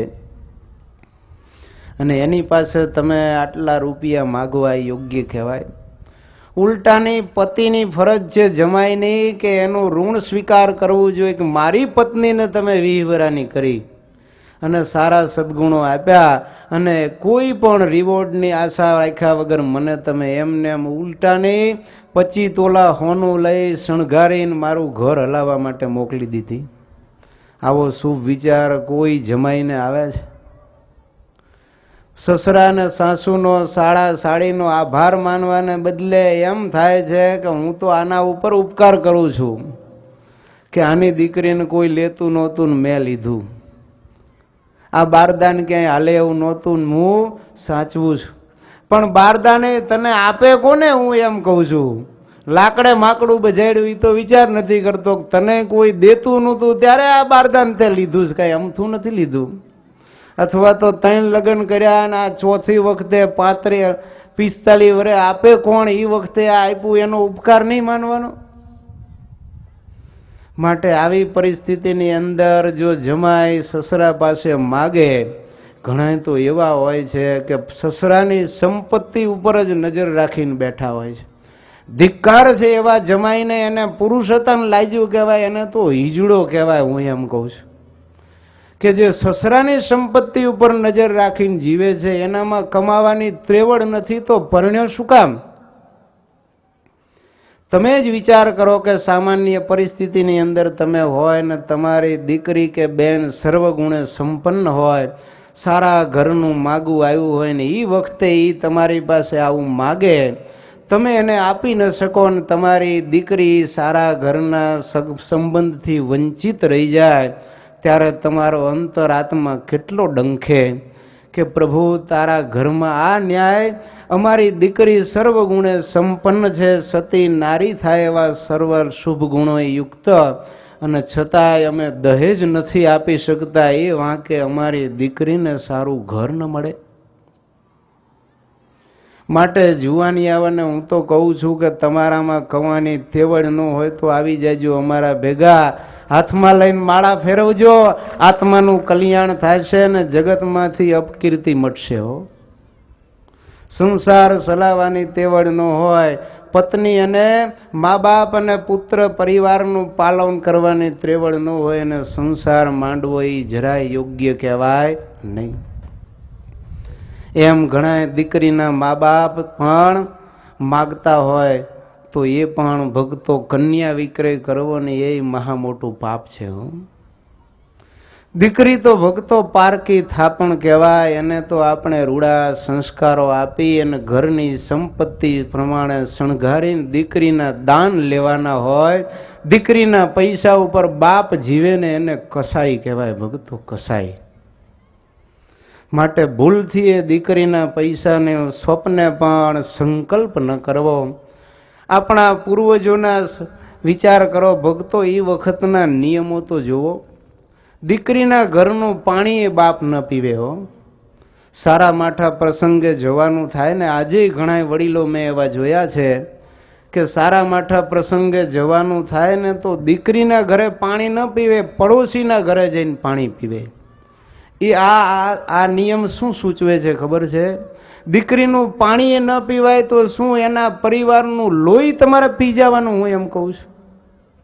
આખી જિંદગી બિચારા એના સસરાએ અને દીકરાએ કમાઈને કાંઈક સંપત્તિ ભેગી કરી હોય અને તમે એમ કહો કે મારી દીકરીના બદલામાં તમે મને આટલા રૂપિયા આપો તો હું મારી દીકરી તમારા દીકરા જોડે વડાવું. એના રૂપિયા લઈને તમારા દીકરીને ભિખારીને સોંપવાની છે? પાપી દુરાચારી પુરુષને હવાલે જે દીકરીને કરી દે અને રૂપિયા લઈને દીકરીના પૈસા ઉપર તાગડધીન ના કરે, એને શું બાપ કહેવાય? એને ભક્તો રાક્ષસ કહેવાય, રાક્ષસ. હો, માટે ક્યારેય અધર્મે ધન ન લેવું. દીકરીને દેવાય એટલું ભક્તો દેજો, ન દેવાય તો હાથ જોડજો, પણ એના પૈસા લેવાનો સંકલ્પ સુદ્ધા ક્યારેય કોઈ કરતા નહીં. સ્વામી કહે છે ધર્મે લેવું ને દેવું વળી જો. તો આવી રીતે લાંચ રૂશ્વત પણ ક્યાંય આપવી નહીં. કોઈ વસ્તુ આપી અને એને બદલામાં બીજી અપેક્ષા ક્યારેય આપણે રાખવી નહીં. તો આવી રીતે વર્તીશું તો ભગવાન શ્રી હરિ કહે છે કે તમે જો આવો ધર્મ પાળશો ને તો એ ધર્મ અમને અતિશય વાલો છે. તમારા ઉપર અમે એટલા બધા અતિશય રાજી થશું કે એ રાજીપાનો કોઈ મર્યાદા નહીં હોય, માપ નહીં હોય, એની કોઈ સીમા નહીં હોય. ભગવાન કહે છે એ ભક્તો, ધર્મ એવ હતો હંતિ ધર્મો રક્ષતિ રક્ષિત કર્મણા મનસા વાચા તતો ધર્મમ ચરેત પુમાન. ભગવાન કહે છે હે ભક્તો, ધર્મને જો હણી નાખશો ને તો એ તમને પહેલા હણી નાખશે. ધર્મની રક્ષા કરશો ને તો ધર્મ તમારી રક્ષા કરશે. માટે મન કર્મ અને વચને કાયમ ધર્મનું આચરણ ભક્તો કરજો. અજરા મરવત પ્રાજ્ઞો વિદ્યામ અર્થમ ચ સાધયેત ગૃહિત એવ કેશેષુ મૃત્યુના ધર્મમ આચરાત. ભગવાન કહે છે હે ભક્તો, હું અજર અમર છું એમ માની અને તમે વિદ્યા અને ધર્મની સાધના કરજો. કહેતા વિદ્યા અને ધન સંપાદન કરજો. પણ કાળ ચોટલી પકડીને બેઠો છે એમ માનીને તમે ધર્મ પાળજો અને ભગવાનની ભક્તિ અને મુક્તિના સાધન કરજો. અને વાત એ સાચી છે, ભક્તો ડેથી જ અનસર્ટાઇનલી સર્ટાઇન હો. મૃત્યુ છે ને એ ચોક્કસ આવવાનું છે, છતાંય ક્યારે આવશે એ કાંઈ નક્કી નથી. મૃત્યુ અનિશ્ચિત છે છતાં નિશ્ચિત છે, આવવાનું છે એ હકીકત છે. ક્યારે આવશે એ આપણને ખબર નથી. જો તો આવા અનિશ્ચિત જીવન વચ્ચે પણ આપણે કેવળ ઇન્દ્રિયો અંતઃકરણને લાડ લડાવવા માટે ભોગ સુખની પાછળ પાગલ થઈ અને મુક્તિ અપાવનાર ધર્મને છોડી અને આપણે અધર્મને માર્ગે ધન સંપાદન કરીએ, એ શું ભક્તો આપણી બુદ્ધિમત્તા છે? ક્યારેય અધર્મને માર્ગે સુખી થવાનો ઉપાય ન કરવો. પણ વિદ્યા ભણવી હોય તો સ્વામી કહે છે કે ભગવાન કહે છે એમ માનવું કે હું તો અજર અમર છું. કારણ આજ મરી જવાના છે એમ માનતા હોય તો કોઈ ભણવા જાય? આણંદનો એક છોકરો હતો, એક જ્યોતિષે હાથ જોઈને કહ્યું કે બાબા તું તો 6 મહિનામાં મરી જવાનું. 10 મહિનામાં ભણતો હતો, ઠેલો લઈને ઘરે આવતો રહ્યો અને માંડ્યો રડવા. બહુ સ્વામી સમજાવ, એને પિતાજીએ સમજાવ્યો પણ કે હું તો મરી જ જવાનું, ભણવું નથી. દુકાને લઈ જાય તો દુકાને ન બેસે, ખાવા પીવાનું છોડી દીધું, હાવ થોડું ખાય, દુબળો થઈ ગયો. સત્સંગીએ કહ્યું કે ગાંધીનગરમાં ધ્યાની સ્વામી છે એની પાસે લઈ જાઓ. સ્વામીને ફોન કરીને સત્સંગી બિચારા સાથે આવ્યા. લલિતભાઈ ને અશોકભાઈ આણંદવાળા હતા એ વખતે. અને સ્વામીને વાત કરી કે સ્વામી આ છોકરાને આવું જ્યોતિષે કહ્યું છે. સ્વામી વિશે એ બાળકે ઘણું સાંભળેલું કે આ છોકરો 6 મહિનામાં મરી જવાનો. સ્વામી કહે છે જ્યોતિષ બધા ગાંડા, હું તને કહું છું 100 વર્ષ જીવવાનું, જા જમી લે. તરત જ જમીન આવ્યો. સ્વામી કહે છે કે હવે તું ભણવા જાજે, તને કાંઈ નથી થવાનું, જા. તે દિવસથી ભણવાનું ચાલુ કરી દીધું, હજી જીવે છે જો. અને ભણીને કદાચ અત્યારે તો હવે સેટ થઈ ગયો હોય છે કોઈ બિઝનેસમાં કે પછી ખબર નથી શું થયું. એ બાળક હવે અત્યારે નોકરી કરે છે, ધંધો. પણ કહેવાનો મતલબ એમ થાય કે હું અત્યારે જ મરી જવાનો છું. કોક આવીને એમ કે આજ તમે ઉકલી જવાના છો, પછી ઓફિસમાં બેઠા હોય, ડીલિંગ કરતા હોય કરોડોનું, તો ધંધો પતાવે કે હાલતો થઈ જાય તરત. ગમે એવો મહત્વનો ફોન ચાલતો હોય પણ સ્વામી એમ કહી દે કાલ તમારું મોત છે, તો પછી આપણે એ ધંધાનું ડીલિંગ ન કરીએ હોય. એટલે ભગવાન કહે છે કે ભક્તો રૂપિયા કમાવા હોય ત્યારે તમે એમ માનજો કે હું અજર અમર છું, અને તો જ રૂપિયા કમાય માણસ. પણ ધર્મ પાળવો હોય ત્યારે એમ નહીં કહેવાનું કે આજ કા કલ ઓર કલ કા પરસો ક્યોંકि જીના હે બરસો. ત્યારે પછી આપણે એમ કહીએ કે હજી હું ધર્મ માંડ્યા છો, હજી તો જુવાની આવી છે, અત્યારે થોડાક જલસા કરવા દો, પછી પાછલી જિંદગીમાં ભજન કરવું જ છે ને. એક સ્વામી જેવા સાચા સંત છે, એમના એક શિષ્યના દીકરાના લગ્ન થયા. હવે પરોક્ષમાં તો આશીર્વાદ આપવા જાય, એટલે રિસેપ્શન પાર્ટીમાં આશીર્વાદ આપવા માટે એ સંત પધાર્યા. એ વખતે દીકરા અને વહુને બેયને રૂડા આશીર્વાદ આપ્યા. અને પછી એમ કહે છે બેટા હવે તમે દ્વિભુજમાંથી ચતુર્ભુજ થયા, માટે હવે ભગવાનની ભજન ભક્તિ વિશેષ કરો. સવારમાં પૂજા પાઠ નથી કરતા તો રોજ હવે પૂજા પાઠ કરજો, નિયમ બધા પાળજો, અને રોજ જે સત્સંગમાં મંદિરે આવવાનું નિયમ રાખજો. ત્યારે પેલો સજ્જનનો દીકરો કહે છે ગુરુ મહારાજ હજી તો પૈણો શું, રિસેપ્શન હાલે છે, હજી તો ઘણું જીવવાનું છે, અત્યારે મને જલસા કરવા દો, આ બધી વાતો કરવાની ન હોય. ગુરુ તો બિચારા બેસી ગયા ખુરશી તાણીને. ત્યાં વીમા એજન્ટ આવ્યો.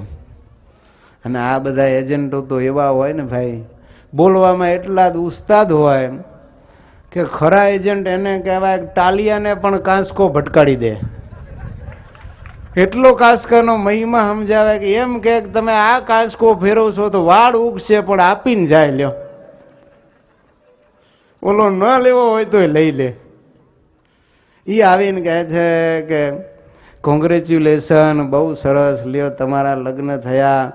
હું તો ઘણા વર્ષોથી ભગવાનને પ્રાર્થના કરતો હતો, આ જુગલ જોડી લક્ષ્મીનારાયણને જોઈને ખૂબ રાજી થયો.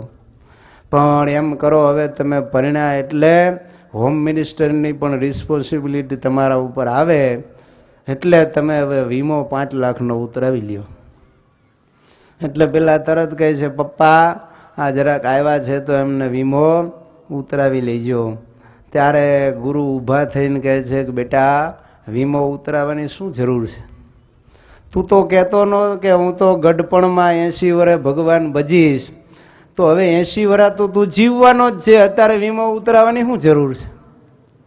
ત્યારે કહે છે, સ્વામી તમને ખબર ન પડે, વીમો તો ઉતરાવવો જોઈએ. જો તો અહીંયા એને મોત દેખાય છે તે વીમો ઉતરાવે છે, પણ ભગવાન ભજવું હોય તો એમ કહે છે કે હું તો ખૂબ જીવવાનો છું. આ જ મોટું અજ્ઞાન છે ભક્તો આપણું. માટે ભગવાન ભજવાની શરૂઆત તો સમજણ આવે ને ત્યારથી કરવી જોઈએ. લ્યો, કૌમારાયત આચરેત પ્રાજ્ઞ પ્રહલાદજી અસુર બાળકોને ઉપદેશ આપે છે કે હે મિત્રો, બાળપણામાં જ ભગવાનની ભક્તિ 5 વર્ષથી સમજણા થાય ત્યારથી ચાલુ કરી દેવી જોઈએ. જો અને ધ્રુવ પ્રહલાદે નાનપણથી ભગવાન ભજ્યા તો એના એ જન્મે ભગવાનને પ્રગટ કર્યા. જો વિચાર કરો તમે, સદગુરુ રામાનંદ સ્વામીનો ઇતિહાસ આપણે જોયો. 10 વર્ષે ઘર છોડીને ચાલી નીકળ્યા. શતાનંદ સ્વામીએ પણ 10 વર્ષે ઘરનો ત્યાગ કર્યો. સ્વરૂપાનંદ સ્વામી પણ નાની ઉંમરે ભગવાન મેળવવા ચાલી નીકળ્યા. અને સ્વયં ભગવાન સ્વામિનારાયણ પણ 11 વર્ષે ઘરનો ત્યાગ કરીને ચાલી નીકળ્યા છે. જો એ બધા આપણને શીખવાડે છે કે જેને ભગવાન મેળવવા હોય એને નાની ઉંમરે જ ભગવાનની ભક્તિ ચાલુ કરી દેવાની. સાયમલ્ટેનિયસલી ભક્તો પેરેલલ ચલાવો. હું એમ નથી કહેતો કે હાથમાં માળા લઈને બેહી રહ્યો, પણ સવાર, બપોર, સાંજે અને 4 વાગે રાત્રે માનસી પૂજા કરીએ, પ્રત્યક્ષ પૂજા કરીએ. સમયે સમયે સવારે સાંજે ટાઈમ મળે ત્યારે ધ્યાન ભજન કરીએ, દેવ દર્શન કરીએ, કથા વાર્તા, નિયમ ચેષ્ટાનો લાભ લઈએ. અને સાથે સાથે નોકરી ધંધા કરીએ તો આપણું જીવન ભક્તો ધન્ય બની જશે. માટે જો આવી રીતે પરણીને ચતુર્ભુજ થાશો પણ ભક્તિ નહીં કરો ને તો ચતુષ્પાદ થઈ જશો. શું થઈ જશો? ચતુર્ભુજ હોય તો નારાયણ કહેવાય, પણ 4 પગ થાય તો એને બળદિયો કહેવાય. બળદિયો શું? પછી બળદ શું કામ? તો કે આખા જિંદગી ભર સંસારની ધૂસરી કાંધે નાખીને હાલવાનું કે નહીં, બળદ નો કહેવાય. એને લાંબો વિચાર નથી હોતો. તમે જુઓ, જેમ માલિક હકાવે એમ હાંક્યા જાય છે, એમ આ બળદના જીવના માલિક કોણ છે? વિષયો. જે બાજુ એને દોડાવે એ બાજુ દોયટું દે. પત્ની જેમ પ્રેરણા કરે એમ કામ કર્યા કરે. ઘણી વાર તો બિચારા ધણી સત્સંગી સારા હોય પણ ઘરવાળા છે ને એ બગાડે. હો, શું કે ખબર છે? નોકરી કરતા હોય ને બાજુવાળામાં પટ્ટાવાળો રહેતો હોય, કારણ કે સરકારી ક્વાર્ટર હોય ને, ઈ બાઇક લઈ આવે સારું, એટલે પછી કહે છે તમે તો આવા નવા રહ્યા. આમ જો આ પટ્ટાવાળો છે એ બાઇક લઈ આવ્યો ને તમે હજી ઠીઠું લ્યુના લઈને રખડો છો. કાંઈક સમજો. હવે કોક આપતા હોય તો શું કામ ના પાડો છો? હું એમ ક્યાં કહું છું લાંચ લ્યો, પણ કોક દે એ તો લેતા જાઓ. કાગળ ઉપર પેપર વેટ મૂકે એ ખિસ્સામાં નાખી દેવાય, એમાં ના નહીં. ભગવાને શિક્ષાપત્રીમાં શું લખ્યું છે? વ્યવહાર કાર્યને વિશે કોઈની લાંચ ન લેવી એમ લખ્યું છે, પણ કોક પ્રેમથી આપે તો આપણે લેવામાં શું વાંધો છે? આમ નામ નહીતર આપણે ભિખારીના ભિખારી રહીશું ને આ બંગલા બાંધી લેશે. વળી ઓલો પાછો ગાડી લાવે એટલે પાછા અને ફરી વાર ચડાવે ને બિચારો ન લેતો હોય તો ધરાહારથી લાંચ લેતો કરી દેજો. તો એમ અધર્મને માર્ગે પછી આ બળદને બિચારાને જેમ હલાવે એમ હાલવું પડે. એનાથી આગળ હજી પાછો પછી ષટપદ થાય. 6 પગ થાય. એક બાબો થાય ને એટલે બાબો, બેબી. 6 પગ કોને હોય ખબર છે? માખીને. કોને હોય? માખીને. માખી તમે જુઓ પછી વિષ્ટા ઉપરે બેસે અને મીઠાઈ ઉપરે બેસે. લ્યો, પછી તો બાળક થાય એટલે હારા માઠા ધંધા કરીને ગમે એમ કરીને રૂપિયા પેદા કરો, બસ એક જ લક્ષ્ય હોય. અને વળી પાછો એનાથી વધારે બીજું એક બાળક થાય એટલે 8 પગ થાય, 8 પગ થાય એટલે કરોડિયો થઈ જાય. પછી શું થાય? કરોડિયો. અને કરોડિયો શું કરે? શિકારને ફસાવવા માટે જાળા ગૂંથે, અને જે કોઈ એના જાળામાં આવ્યો એ ગયો ભાઈ. ગમે એવા કાળા ધોળા કામ કરીને વર મરો કન્યા મરો પણ ગોરનું તરભાણું ભરો. આ ન્યાયે ગમે એમ કરીને લોકોને લૂંટીને વેપાર ધંધા નોકરીમાં ગળા કરીને પણ રૂપિયા ભેગા કરીને ઘર સંસાર ચલાવે.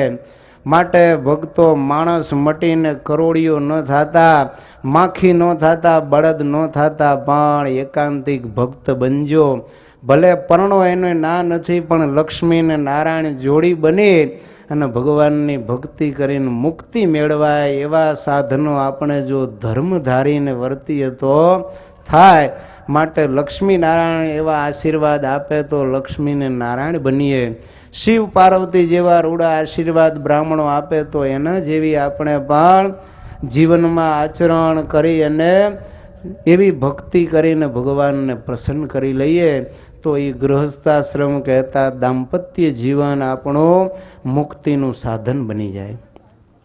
સુરત મુનિ કહે છે, હે પ્રતાપસિંહ રાજન, ભગવાન શ્રી હરિએ અદ્ભુત ધર્મનો ઉપદેશ આપ્યો છે. કહે છે, હે ભક્તો, શ્રદ્ધા વગરનો માણસ છે ને એ ક્યારેય ધર્મને ધારણ કરી શકતો નથી. શ્રદ્ધા વગરના દેવતાઓ તમે જુઓ, કાયા ક્લેશેર બહુભીર, બહુ કાયા ક્લેશ વડે પણ કોઈ ધર્મનું યથાર્થ આચરણ કરી શકતા નથી. અને નિષ્કિંચન એવા સંતો અને બ્રાહ્મણો પણ શ્રદ્ધાવાન હતા તો એ ભગવાનની ભક્તિ કરીને મોક્ષને પામી ગયા છે. શ્રદ્ધા માતેવ સર્વેશામ, હે ભક્તો, આ શ્રદ્ધા છે એ તો બધાયની માં છે. જ્ઞાન વૈરાગ્ય એવો પ્રસુ, જ્ઞાન અને વૈરાગ્યની જનેતા છે. માટે શ્રદ્ધા વડે જ ધર્મની સાધના થાય છે. એના સિવાય બીજા કોઈ ધર્મને સાધવાના ઉપાયો નથી. માટે શ્રદ્ધાવાન લભતે જ્ઞાનમ તત્પરઃ સંયતેન્દ્રિય જ્ઞાનમ લબ્ધ્વા પરામ શાંતિમ અચિરેણાદ અધિગચ્છતિ. હે ભક્તો, શ્રદ્ધાવાનને જ્ઞાન પ્રાપ્ત થાય છે. ઇન્દ્રિયો ઉપર સંયમ કેળવી જ્ઞાન મેળવી અને પરમ શાંતિ કહેતા ભગવાનના ધામને જીવ પામે છે. એ ધર્મની સાધનાના ભક્તો 5 મૂળ છે, 7 સાધનો છે. દેશ, કાળ, ઉપાય, દ્રવ્ય, શ્રદ્ધા, પાત્ર, ત્યાગ આ ધર્મના મૂળ છે. માટે ભગવાન કહે છે, પવિત્ર દેશને પુણ્ય તીર્થ ક્ષેત્રમાં રહેવું, સંક્રાંતિ, બાળકના જન્મ, એવા બધાય સારા પુણ્ય પર્વના દિવસે દાન કરવા, બ્રાહ્મ મુહૂર્ત આદિમાં ઉઠી અને ભગવાનની ભક્તિ આદિ ભાગવત ધર્મનું અનુશીલન કરવું, દ્રવ્ય તો કે ન્યાયપૂર્વક દ્રવ્યનું સંપાદન કરવું અને સંપાદિત દ્રવ્યનો પાત્રમાં ત્યાગ કરવો, કહેતા વિદ્યા આદિ કે યુક્ત એવા પવિત્ર બ્રાહ્મણોને દાન આપવું. તો આવી રીતે જો આપણે આ ઉપાયો કરીએ તો ધર્મની ભગવાન કહે છે યથાર્થ ભક્તો સાધના થાય. ભગવાન કહે છે, હે ભક્તો, માણસનું મૃત્યુ તો ક્યારે આવી જાય એનો કાંઈ ભરોસો નથી. ગમે ત્યારે મરી જાય. માટે ધર્મને તો ક્યારેય છોડશો નહીં. અને એ ધર્મ છે એ ચારેય પુરુષાર્થની સિદ્ધિ કરાવનારો છે. માટે મોત તો આપણે મુઠ્ઠીમાં લઈને ફરવું, આ ઘડીને આ પડે મરી જવાના છો એવું અખંડ અનુસંધાન ભગવાન કહે છે રાખવું જોઈએ. એક વખત વૃંદાવનની અંદર એક મોટું 89 કિલોમીટર દૂર બંગાળી બાબુનું એક મંદિર છે. એ મંદિરની સાથે એક ઇતિહાસ ભક્તો સંકળાયેલો છે. એ બંગાળી બાબુ જન્મથી ગર્ભ શ્રીમંત હતા અને એટલા બધા રંગીલા કે વિષય ભોગ સુખની પાછળ પાગલ થયેલા અને ખૂબ ધન સંપત્તિ હતી. છતાંય પણ સંસારમાં અને દ્રવ્યમાં તીવ્ર આસક્તિ, ધનાની અર્જયધ્વ, ધનાની અર્જયધ્વ. આ જ જેનો જીવન મંત્ર હતો કે ધન મેળવો, ધન મેળવો, બસ. સંસ્કારી કુટુંબ હતું. એના માતા પિતાની તો પૂજા પાઠ રખાવે, ક્યારેક કથા રખાવે અને એમ કે બેટા ચલ તું આજે પૂજા પાઠમાં લાભ લે, કથામાં બેસ, ત્યારે કહે છે માતા પિતા મને ટાઈમ નથી, તમારે જે કરવું હોય એ કરો, પૈસા જોતા હોય તો આપીશ. પણ ક્યારેય ધર્મ સંબંધી કોઈ ક્રિયાની અંદર ભાગ લે નહીં હો. અને કેવળ પૈસા કમાવા અને ભોગ સુખ ભોગવવા એની પાછળ પાગલ બનેલા એક વખત વ્યવસાય અર્થે દૂર દેશાંતર ગયા હશે. એટલે કમાઈને પૈસાનું મોટું પોટલું માથે અને આવતા હશે, ત્યાં એક નદી આવી, નદી આડી રસ્તામાં. એટલે નદી પાર કરવા માટે રાહ જોઈને ઊભા હતા. સંધ્યા સમય થઈ ગયો તો એકેય નાવડી દેખાતી નહોતી. ત્યાં ઈશ્વર ઈચ્છાથી એક નાવ આવી અને નાવિકે દૂરથી હાથ પાડ્યો કે છેલ્લો ફેરો છે, છેલ્લો ફેરો છે, જેને પાર ઉતરવું હોય આવી જાજો. આમ જ્યાં બોલ્યો ને છેલ્લો ફેરો, ત્યાં આ બંગાળી બાબુના હૃદયમાં પ્રકાશ થઈ ગયો. અંતરાત્મા એનો જાગી ગયો.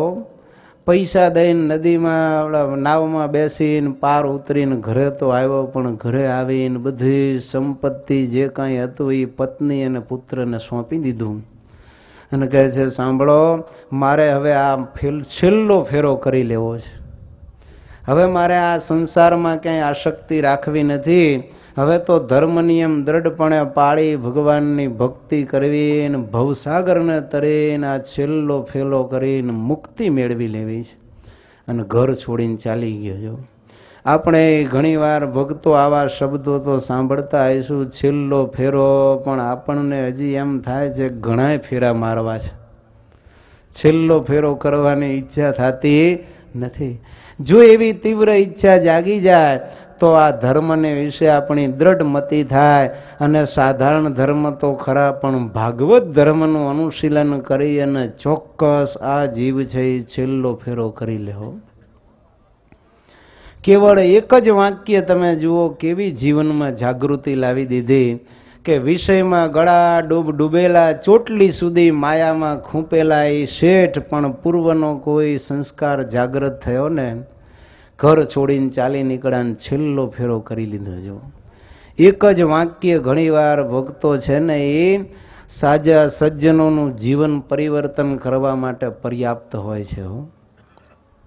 તુલસીદાસજીને તમે જુઓ, પત્નીમાં રત્નાવલીમાં કેટલી આસક્તિ હતી, પણ જ્યારે રાત્રે એની પત્નીને મળવા ગયા ત્યારે એમ કહ્યું કે આટલો સ્નેહ જો રામમાં કર્યો હોત તો તારું કલ્યાણ થઈ જાય.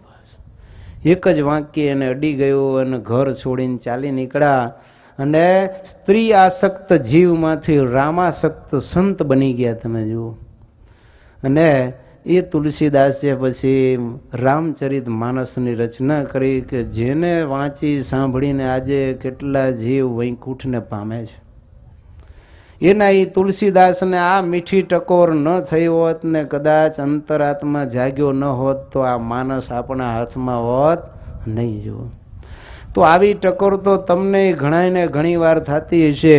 બાપા ઘણી વાર ખીજાય તો કહેતા હોય ભાગી જા, નથી જોતો એમ કે. જુઓ ઘરવાળાએ વઢે ત્યારે એમ કે સાધુ થઈ જાઓ, મારે તમારી જરૂર નથી, તોય કોઈને અસર થતી નથી. પણ આવી અસર જો વાક્યની થઈ જાય તો જીવ છે એ જગ જીતી જાય. સુરત મુનિ કહે છે પ્રતાપસિંહ રાજન, અદ્ભુત ધર્મોપદેશ સાંભળી અને બધાએ ભક્તો કહ્યું છે મહારાજ આપની આજ્ઞા પ્રમાણે જ અમે વર્તીશું, નિરંતર ધર્મ અને ભક્તિમય આચરણ અમે રાખીશું. પછી તો શ્રુતિ અને સ્મૃતિ શાસ્ત્રોના ધાર્મિક વચનો ભગવાને ખૂબ કહ્યા છે. અને એમ કહ્યું કે નિર્ગુણ સ્થિતિને પામ્યા હોય તો પણ એને સતશાસ્ત્રોનો ક્યારેય ત્યાગ ન કરવો.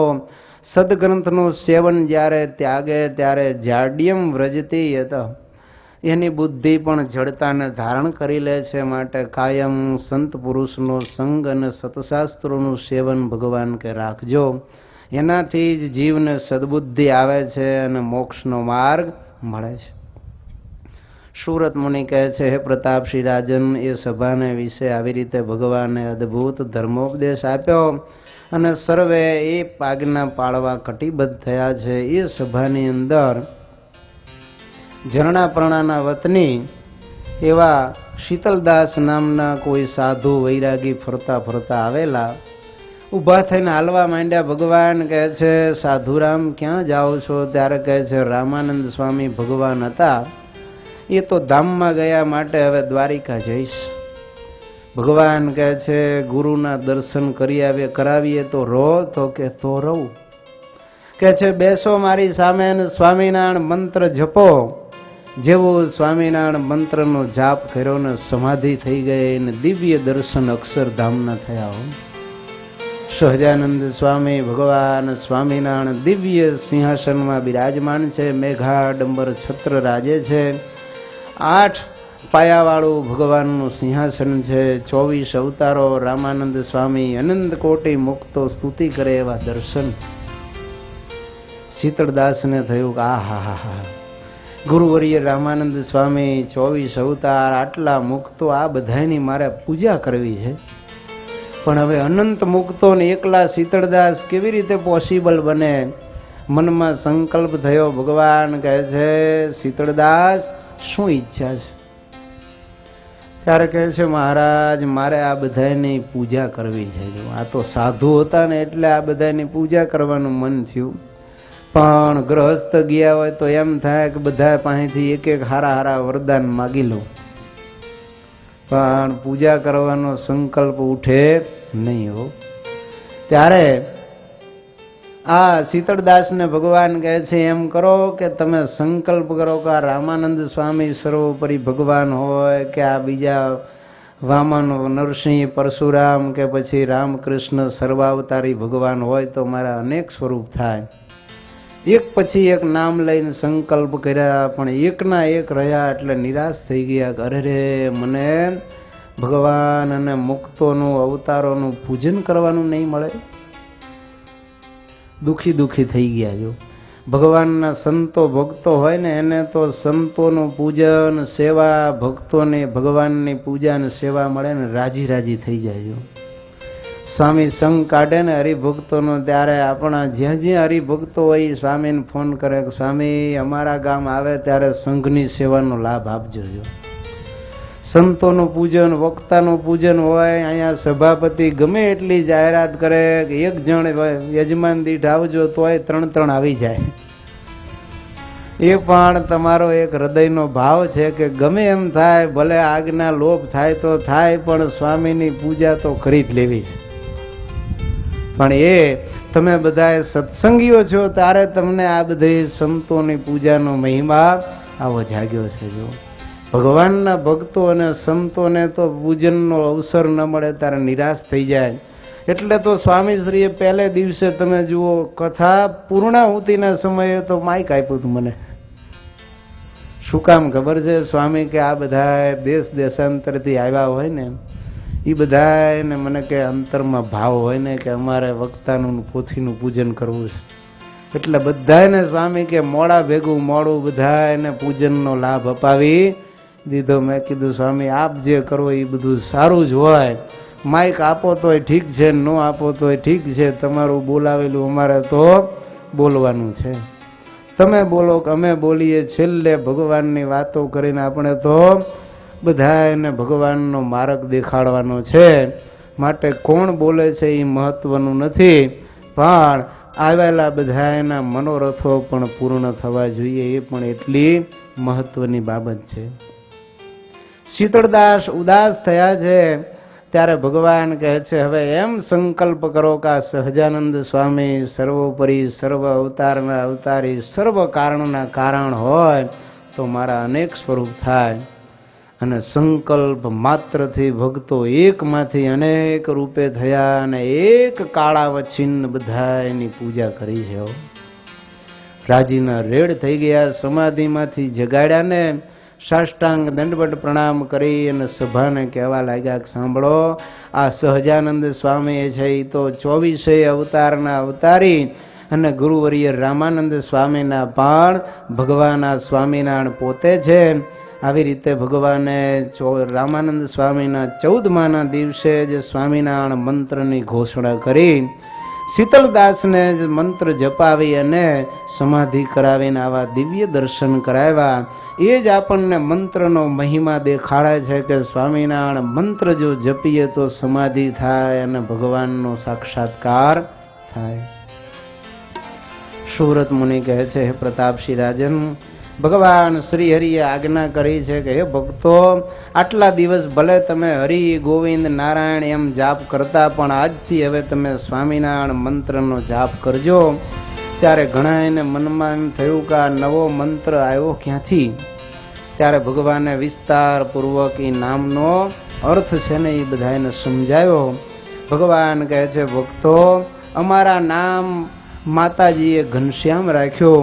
ગુરુ માર્કંડેય ઋષિએ 4 નામ પાડ્યા, હરિ કૃષ્ણ નીલકંઠ.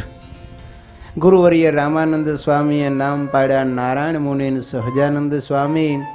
લોજની બાઈઓએ નામ પાડ્યું સરયુદાસ. અને બીજા ભક્તોએ અનંત અવતાર વખતે અમારા અનંત નામો પાડ્યા છે, પણ અમારું મૂળ જે નામ છે ને એ તો કોઈના હાથમાં કે જાણમાં આવ્યું નથી. માટે ભગવાન કહે છે અમારું ખરું નામ છે સ્વામિનારાયણ. સ્વામી એવા નારાયણ, સચ સ્વામી પતિમ વિશ્વસ્ય. આ સ્વામી કેવા છે તો કે અનંત કોટી બ્રહ્માંડના, કેવળ આ એક વિશ્વના નહીં, પતિ છે. તો એવા નારાયણ કે જે અનંત કોટી બ્રહ્માંડના પતિ છે, એટલે અમારું નામ ભગવાન કહે છે સ્વામિનારાયણ છે. નહીં કે સ્વામી અને નારાયણ. ઘણા આવા અર્થ કરે સમજ્યા કે સ્વામી અને નારાયણ એટલે કહે છે કે મુક્ત અને મહારાજ બેની ભેગી ઉપાસના કરવી. ભગવાન ના પાડી છે ક્યાંય 4 ચરણની ઉપાસના સ્વામિનારાયણ સંપ્રદાયમાં છે જ નહીં. સ્વામી અને નારાયણ એમ નહીં, પણ સ્વામી એવા નારાયણ વેદોની અંદર પણ કહે છે એકો હવૈ નારાયણ આસિત, ન બ્રહ્મા નેશા, ન સૂર્ય, ન ચંદ્ર, ન તારકા.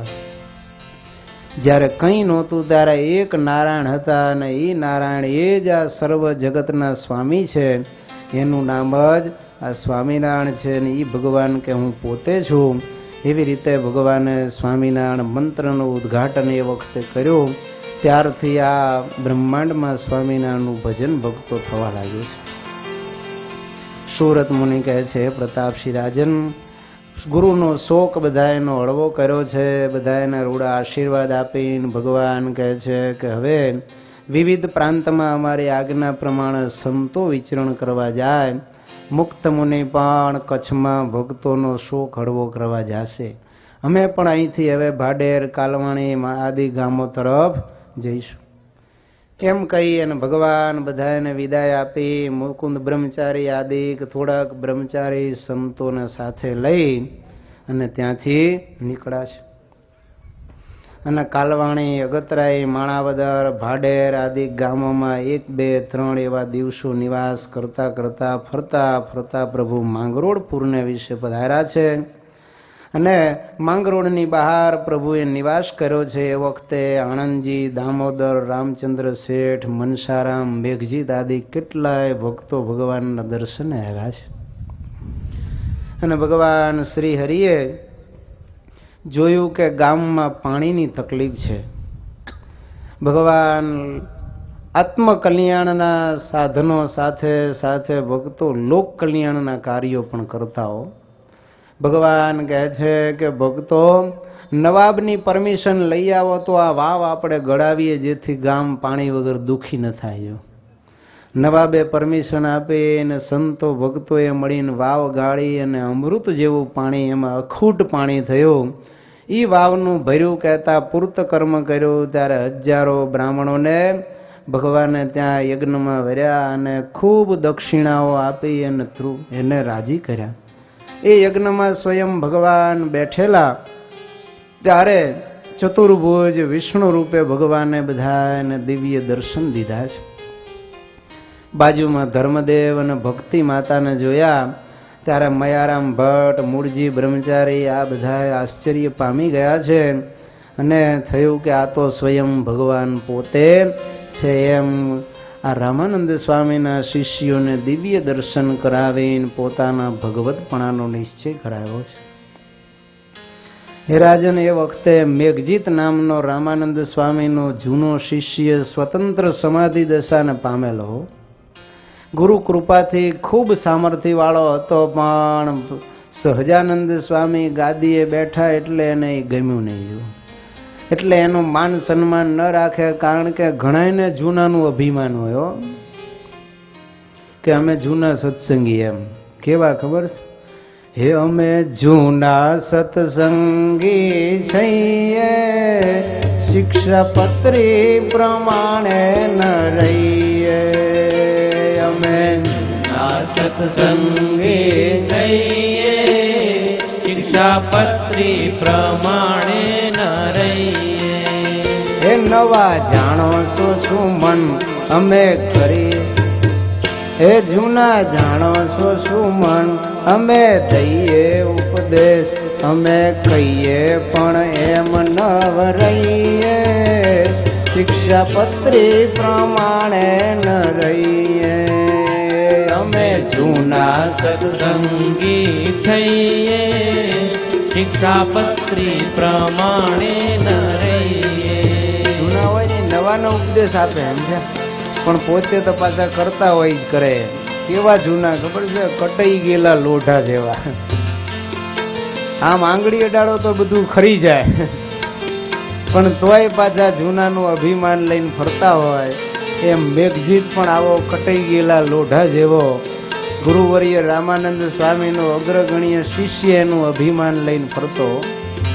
સંતોનું અપમાન કરે, મહારાજનું અપમાન કરે. ભગવાન કહે છે મેઘજીત ગુરુની આજ્ઞા પ્રમાણે રહ્યો. ત્યારે કહે છે હું તો તમારી આજ્ઞામાં નહીં રહું. ભગવાન કહે છે સાંભળ મેઘજીત, ભગવાને ગાદી મને સોંપી છે, તને સોંપી નથી. કહે છે બીજા તમારી આજ્ઞામાં રહે, હું તમારી આજ્ઞામાં રહું એવો નથી. ભગવાન કહે છે આ સત્સંગમાં રહેવું હોય તો મારી આજ્ઞા પ્રમાણે વર્તવું પડશે. ત્યારે કહે છે સાંભળો, બીજાને રહેવું હોય તો ભલે રહે, તમારે મારી આજ્ઞામાં રહેવું જોઈએ. અને હું તમારી આજ્ઞામાં નહીં રહું. આજથી ચોથે દી હું 10 વાગ્યાની આસપાસ દેહ ત્યાગ કરીને બીજા મુહૂર્તમાં ભગવાનના ધામમાં જઈશ. લ્યો, ભગવાન કહે છે મેઘજીત ધામમાં જવું એ તારા હાથની વાત નથી. ત્યારે કહે છે જુઓ, હું સ્વતંત્ર સમાધિ વાળો છું ને જાતે દેહ ત્યાગ કરીને જઈશ. ભગવાન કહે છે હું જોઉં છું કેમ તું ધામમાં જાય છે. અધવચ્ચે ન લટકાડું તો હું સહજાનંદ સ્વામી નહીં હોઉં. અને મેઘજીતે પોતાની સંપત્તિ હતી ને વાણીઓ હતો, માંડ્યા આજુબાજુવાળા ગામવાળાને બોલાવીને જમાડવા. વાહ વાહ થઈ જાય, મેઘજીત ભગવાનની જય, મેઘજીત ભગવાનની જય. હો, એટલી બધી સંપત્તિ જમાડ્યા અને બધી જગ્યાએ ભગવાનનો બદલે મેઘજીત ભગવાન થઈ ગયા. લોકો વાહ વાહ કરવા માંડ્યા. જે ખાય એનું ગાય, આ તો એવું છે ને. પણ ભગવાન સંતો અને ભક્તોને ન જમાડ્યા. હો, પછી તો સવારમાં વહેલા ત્રીજે દિવસે જમાડી અને ચોથે દિવસે જમાડીને સમાધિ કરવા બેઠો છે. સમાધિમાં પોતે બળ કરી અને બ્રહ્મરંધ્રમાં જીવ ચડાવ્યો, પણ ભગવાને એવો પકડ્યો કે જીવ ત્યાંથી ન ઉપર જાય કે ન નીચે આવ્યો. મહા મહેનત કરે. બધા જોતા હતા કે આ મેઘજીત ભગવાન ધામમાં જવાને બદલે હલવાણા, એટલે એક પછી એક બધા ભાગી ગયા ને માંડ્યા કહેવા કે નારાયણ મુનિ જેવા ભગવાનનો દ્રોહ કરે એનું ક્યાંથી કલ્યાણ થાય. જો આ લોક જુવાડ બદલાતા વારે નહીં. હો, તરત પાછા કહેવા માંડ્યા કે આ મેઘજીતે સ્વામિનારાયણ ભગવાનનો દ્રોહ કર્યો એટલે આ પાપ એને નડ્યું. જો અને 2 દિવસ સુધી ઉછળીને પડ્યો. પછી કાંઈક કૂણો પડ્યો ત્યારે કોકે સમજાવ્યો કે ભાઈ નારાયણ મુનિની માફી માગ. તૂટક બોલાય છે. રસ્તે ચાલતા હતા એને કહ્યું કે નારાયણ મુનિને બોલાવી લાવો, મારા ઉપર કૃપા કરે. ભગવાન તો દયાળુ છે. હો, એના સંબંધીઓ આવ્યા, તરત જ પ્રભુ ત્યાં પધાર્યા. એક કરુણા દ્રષ્ટિ કરીને મેઘજીનો જીવ પાછો હૃદયમાં લાવી દીધો. અને જુએ તો ઝાડા પેશાબ થઈ ગયેલા. દૂરથી રડતો ભગવાનની માફી માગે છે. ભગવાન કહે છે મેઘજીત ધામમાં જવાની ઉતાવળ ન કરો. તમે ગુરુના કૃપાપાત્ર શિષ્ય છો, સત્સંગમાં રહીને અનેકને સત્સંગ કરાવો. એમ મેઘજીતનો અભિમાન ભગવાને ટાળી અને ગર્વગંજન પોતાનું જે બિરુદ છે એ પ્રભુએ સાર્થક કર્યું છે. ત્યારથી મેઘજીત હવે ગરીબ ગાય જેવો બની અને નારાયણ મુનિ અને સંતોની આમન્ય રાખી અને ભગવાનની ભક્તિ કરવા લાગ્યો છે. સુરત મુનિ કહે છે, હે પ્રતાપસિંહ રાજન, મેઘજીતનો પરાજય જોઈને બધા વાણિયાઓ હતા ને એ ભગવાન સ્વામિનારાયણ પાસે આવીને કહે છે કે અમને અમારા ઈષ્ટદેવના દર્શન કરાવો. ત્યારે ભગવાનને થયું કે હવે હું ક્યાં સુધી સામર્થ્ય રોકી રાખીશ, મારે હવે મારી સામર્થ્ય પ્રગટ કરવાનો અવસર આવી ચૂક્યો છે. તરત જ વાણિયાઓને કહે છે, બેસો મારા સામે અને સ્વામિનારાયણ ભજન કરો. તરત જ સમાધિ થઈ. 24 તીર્થંકરોના દર્શન અને તીર્થંકરો કહે છે તીર્થંકરના તીર્થંકર આ સ્વામિનારાયણ ભગવાન છે. માટે તમે અમારી અત્યાર સુધી ઉપાસના ભક્તિ કરી તો હવે અમે તમને સાચો માર્ગ દેખાડીએ. મુક્તિ જોતી હોય તો આ સ્વામિનારાયણ પ્રભુનો આશ્રય કરજો. સમાધિમાંથી જાગીને જૈન મટી અને સત્સંગી થઈ ગયા હો. અને પછી તો વાયુ વેગે વાત ગામમાં પ્રસરી, આજુબાજુના ગામમાં દેશ દેશાંતરમાં વાત વહેતી થઈ જવું કે સ્વામિનારાયણ ભગવાન છે જે સંપ્રદાયના દેવના ઉપાસક હોય એના દર્શન કરાવે છે. ત્યારે દેશ દેશાંતરમાંથી લોકો માંડ્યા આવવા. આવીને ભગવાનને કહે છે અમને અમારા ઈષ્ટદેવના દર્શન કરાવો. અને ભગવાન પોતાની સામે બેસાડે એક કરુણા કટાક્ષ ફેંકે, તરત જ સમાધિ થઈ જાય. પડે નજરે થાય પ્રાણ લીન, મર હોય કોઈ જો મલીન, રામ ઉપાસી રામને દેખે, કૃષ્ણ ઉપાસી કૃષ્ણને પેખે, નૃસિંહ ઉપાસી દેખે નૃસિંહ, દેખ ઈષ્ટ થાય દલે દંગ. ભગવાન સ્વામિનારાયણ સમાધિ પ્રકરણ એવું તો અદ્ભુત ચલાવ્યું છે. 18 આલમના અને કોઈ પણ ધર્મ કે સંપ્રદાયના આવે હો, શીખ હોય, ઈસાઈ હોય, પારસી હોય, મુસ્લિમ હોય કે હિન્દુ હોય, શિવના હોય, ગણપતિના હોય કે પછી હનુમાનજીના કે કાલીના, વિષ્ણુના, રુદ્રના કે પછી રામકૃષ્ણ કે પછી જૈનના ઉપાસક બધાને પોતપોતાના ઈષ્ટદેવોના દર્શન કરાવે.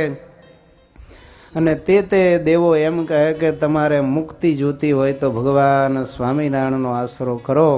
અને પોતપોતાના ધર્મનો ત્યાગ કરીને હે રાજન બધાય ભગવાન શ્રી હરિના આશ્રિત થવા લાગ્યા.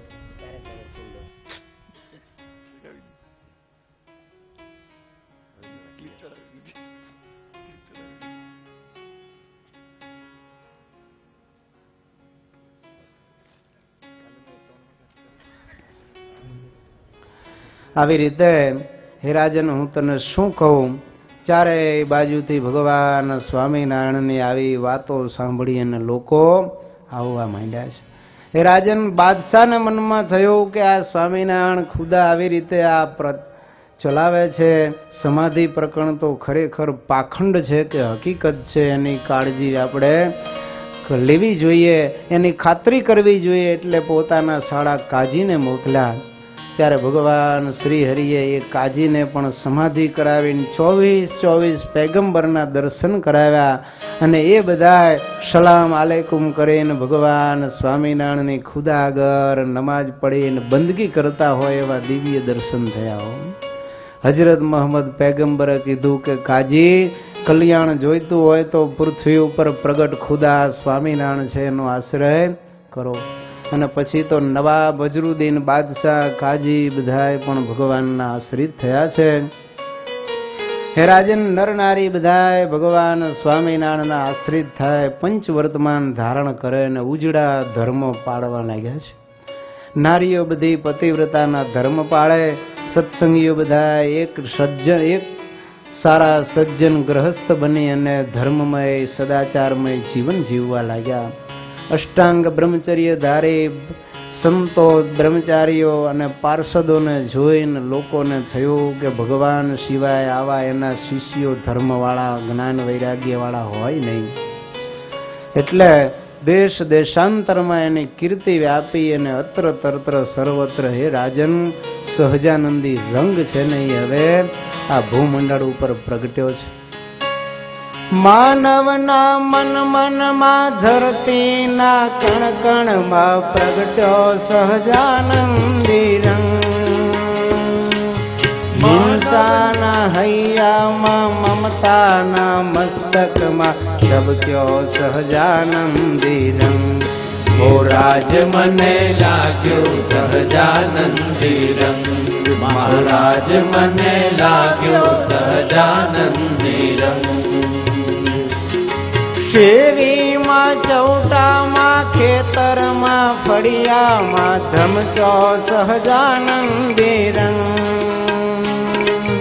શેરીમાં ચૌટામાં ખેતરમાં ફળિયામાં ધમક્યો સહજાનંદી રંગ. સંતો મહંતોમાં મૂર્ખા પંડિતોમાં વળગ્યો સહજાનંદી રંગ. મહારાજ મને લાગ્યો સહજાનંદી રંગ, મહારાજ મને લાગ્યો સહજાનંદી રંગ. સિંહોમાં સર્પોમાં વનોમાં પુષ્પોમાં ધમક્યો સહજાનંદી રંગ. સિંહોમાં સર્પોમાં વનોમાં પુષ્પોમાં ધબક્યો સહજાનંદી રંગ. હે દુનિયાના મુખિયાના દિલમાં દરિયા પારે પહોંચ્યો સહજાનંદી રંગ. મહારાજ મને લાગ્યો સહજાનંદી રંગ, મહારાજ મને લાગ્યો સહજાનંદી રંગ. સુરત મુનિ કહે છે, પ્રતાપસિંહ રાજન, હું તને શું કહું, અત્ર તત્ર સર્વત્ર જ્યાં જુઓ ત્યાં હવે સહજાનંદ સહજાનંદ થઈ રહ્યું છે. સર્વત્ર બધાની જીભ ઉપર એક જ વાત છે કે સહજાનંદ સ્વામીએ અલૌકિક પ્રતાપ જગાવ્યો છે અને સમાધિ પ્રકરણમાં પોતપોતાના ઈષ્ટદેવોના દર્શન કરાવે છે. હે રાજન, હું તને શું કહું, ભગવાનનો આવો અદ્ભુત પ્રતાપ સાંભળી અને બદ્રિકાશ્રમમાં જે ઋષિ મુનિઓને શાપ થયા હતા ને એ બધાએ જાણ્યું કે આપણને ઉગારવા ભગવાન પૃથ્વી ઉપર પ્રગટ થઈ ચૂક્યા છે. કોઈ ગ્રહસ્થો હતા, કોઈ ત્યાગી સંન્યાસીઓ યતિઓ બ્રહ્મચારીઓ થઈને ફરતા હતા ને એ પણ આવીને ભગવાનનો પ્રગટ પ્રતાપ જોઈ અને ભગવાન પાસે દીક્ષા લઈને સાધુ થવા માંડ્યા છે. સંતો મહંતો મૂર્ખા પંડિતોમાં પોતપોતાના સંપ્રદાયની દીક્ષાઓ ત્યાગી, વિદ્વત્તાનો અભિમાન ત્યાગી અને પંડિતો સાધુ સંતો યતિઓ બ્રહ્મચારીઓ સંન્યાસીઓ ભગવાન સ્વામિનારાયણના સાધુ બનવા માંડ્યા. અરે મૂર્ખાઓ તમે જુઓ, એવા બધા હતા કે જેને બુદ્ધિ નહોતી, એની અંદર પણ ભગવાને દિવ્ય પ્રતાપ દેખાડી અને એને ભગવાનના આશ્રિતો બનાવ્યા. સિંહોમાં સર્પોમાં તમે જુઓ, ગોપાળાનંદ સ્વામીએ ટોરડા ગામની અંદર સિંહને સત્સંગી બનાવી દીધો. કહો, ભગવાન નીલકંઠ વર્ણીય સ્વામિનારાયણ ભગવાન તમે જુઓ વિચરણ કરતા કરતા ચરોતરમાં આવ્યા વસો ગામમાં. ત્યારે વસો ગામનો પટેલ હતો, એ મરીને સર્પ થયેલો ને ભગવાન સ્વામિનારાયણ સંતોને નાઈને પૂજા કરતા જોયા ને ત્યારે એ પટેલ સર્પના દેહમાં હતો, એ સત્સંગી થઈ ગયો અને અહિંસક વ્રત લઈને બેસી ગયો. લ્યો, મહાક્રોધી હતો, એવો ભયંકર ક્રોધી કે એને બોલાયો ન થાય, એ પાપે કરીને સર્પ થયો હતો. કોઈને વાડીમાં ઘૂસવા ન દે ને કોઈ ઘૂસે તો એને કરડે હો. પણ ભગવાન અને સંતોને જોયા ને એને અહિંસક વ્રત લઈ લીધું. કોઈને કરડે નહીં. એક વખત છોકરાઓએ બહુ માર્યો ને તારે એકને કરડીને એમાં બોલ્યો કે સાંભળો, હું હવે સર્પ છું પણ સત્સંગી થયો છું ભગવાન સ્વામિનારાયણ સંતો વાડીમાં નાયા તેદુનો. કોઈને હું કરડતો નથી, અહિંસક વ્રત ધારીને બેઠો છું, તો શા માટે મારી પાછળ તમે પડ્યા છો? માટે હવે મને કોઈ હેરાન ન કરતા, હું અન્ન ખાઈને જીવું છું અને ભગવાન સ્વામિનારાયણનું ધ્યાન કરું છું. ત્યારે બધા લોકોએ એ સર્પને પછી હેરાન કરવાનું છોડી દીધું અને એ પટેલ મરીને ભગવાનના ધામમાં ગયો. વિચાર આવો ભગવાનનો અલૌકિક પ્રતાપ કે પ્રભુનો પ્રતાપ જોઈને સર્પ પણ સત્સંગી થયા.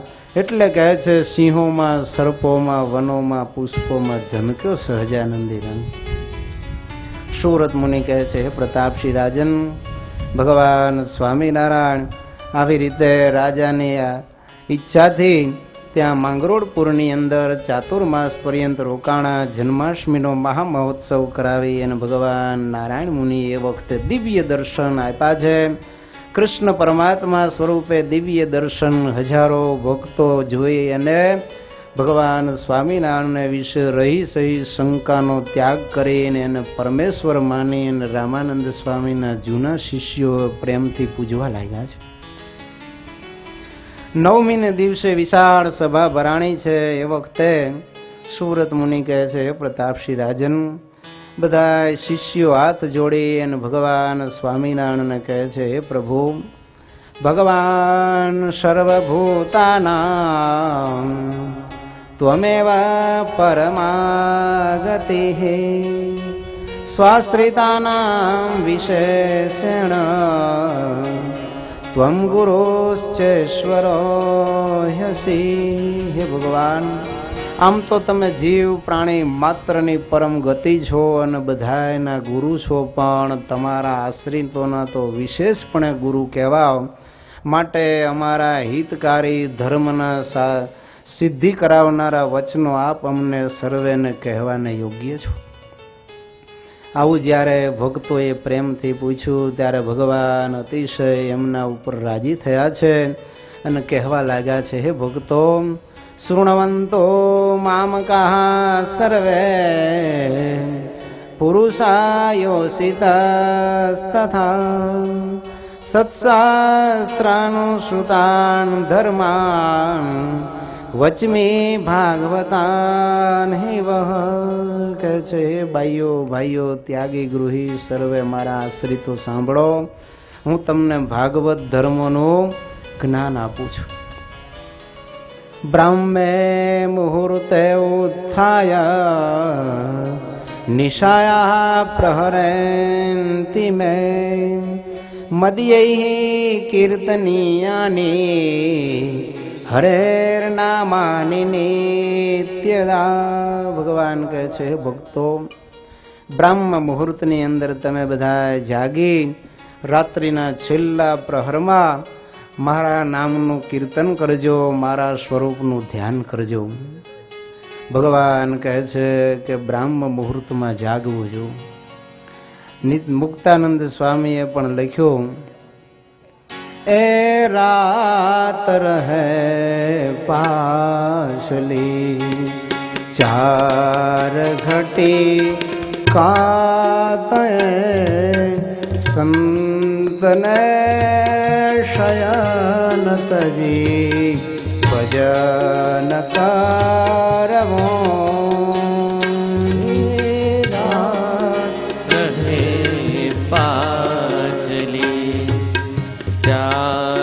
ઘટી કાતયે સંતને શયન તજી ભજન કરવું. સ્વામિનારાયણ નામ ઉચ્ચારવો પ્રગટ પર બ્રહ્મનો ધ્યાન કરવો. હે રાત રહે પાછલી. ભગવાન કહે છે, ભક્તો, બ્રાહ્મ મુહૂર્તમાં એટલે કે સૂર્યોદય પહેલા 4 ઘડી બાકી હોય 96 મિનિટ ત્યાં જાગી જવું અને સ્વામિનારાયણ સ્વામિનારાયણ હરે કૃષ્ણ એવું નામોચ્ચારણ કરવું અને ભગવાનની મૂર્તિનું ધ્યાન કરવું. અમારા સંતોએ મુક્તાનંદ સ્વામી કે આ કરવું. ત્યારે ગ્રહસ્થો કહે છે અમને તો કાંઈ કરવાનું કહ્યું નથી, છૂટી છે. સ્વામી કહે છે ગ્રહસ્થોને પણ છૂટવાને કોઈ આમાં અમે પ્રોવિઝન રાખ્યું નથી હો. તે સમય આડપં પાડ બકવો નહીં ચિત હરે ચરણમાં પ્રોઈ દેવો. રાત રહે પાછરી ગૃહસ્થને જગત જન જાળથી પર હરે કૃષ્ણ ગોવિંદ ગો પાડ કહેવો. રાત રહે પાછરી ત્યાગી ગૃહી સર્વેને ભગવાન કહે છે સૂર્યોદય પહેલા બ્રહ્મ મુહૂર્તમાં જાગી ભગવાનનું નામ સ્મરણ અને ધ્યાન મૂર્તિનું કરવું. ભગવાન કહે છે બ્રાહ્મ મુહૂર્તમાં જે કોઈ નિંદ્રા કરે એને એના પુણ્યનો ક્ષય થાય છે અને એ વળી એક ઉપાદ કૃષ્ણ વ્રત કરે ને ત્યારે શુદ્ધ થાય છે. માટે બ્રાહ્મ મુહૂર્તની અંદર સ્વયં ભગવાન પણ આગળ સતાનંદ સ્વામી વર્ણન કરે છે દૈનિક દિનચર્યામાં કે ભગવાન સવારમાં વહેલા ઉઠીને બ્રાહ્મ મુહૂર્તે શયનમ વિહાય નિજ સ્વરૂપમ હૃદિ ચિંતિત્વા. ભગવાન પણ પોતાના સ્વરૂપનું હૃદયમાં ધ્યાન કરતા હોય. માટે ભક્તો અનંત કાળથી આ જીવ સૂતો જ આવ્યો છે અને આ વખતે જાગવાનો સમય આવ્યો છે. જાગી જાગીને જો ભજન નહીં કરી લઈએ તો ફરી પાછા 184 ફેરામાં જવું પડશે. આ વખતે આ માણસનો દેહ મળ્યો અને ભક્તો જો ઊંઘશું ને તો ભગવાનને એમ થાય છે કે આને બહુ સ્ટોક કરી લીધો છે. પછી બળદિયાના ને એવા અવતાર આપશે કે રાત દી ખેતી કરાવશે અને કામ કરાવશે, ઊંઘવા દેશે નહીં. માટે આ વખતે તો જાગીને ભગવાનનું ભજન કરી લેવું. સવારનો સમય રામનો, બાકી બધોય હરામનો. પણ ઘણા તો એવા દેવતાઓ હોય છે કે સવારે મમ્મી પપ્પા થાકી જાય જગાડીને તોય જાગે નહીં. એમાં બિચારાને આવો ધનુર્માસ જેવો પવિત્ર માસ ચાલતો હોય અને પપ્પાને બિચારાને ઉપર ઉતારો આપ્યો હોય, બાથરૂમ એક હોય, સવારમાં વહેલા જાગીને વિચાર કરે કે ધનુર્માસની ધૂનમાં જવું છે. પણ નીચે પેલા જાગે તો ને કુંભકર્ણના ભાઈ, એટલે બિચારા ઉદાસ થઈને બેઠા હોય ને પછી બાપા પ્રભાતિયું ગાઈને દીકરાને જગાડ્યા હો. કેવું પ્રભાતિયું? પ્રાત થયું ને પંખી બોલા એ જાગો જીવલે નારા રે, જાગો મારા બાપ જાગો ને, જાગો મારા બાપ જાગો ને, મારું લોહી પીનારા રે. પ્રાસ થયું ને પંખી બોલ્યા, બાપ કહે સુણ બેટા મારા જી, સૂર્ય આકાશે ચડ્યો રે, જાગો કુંભકર્ણના ભાઈ, જાગો કુંભકર્ણના ભાઈ, સોનાના થયા નળિયા રે.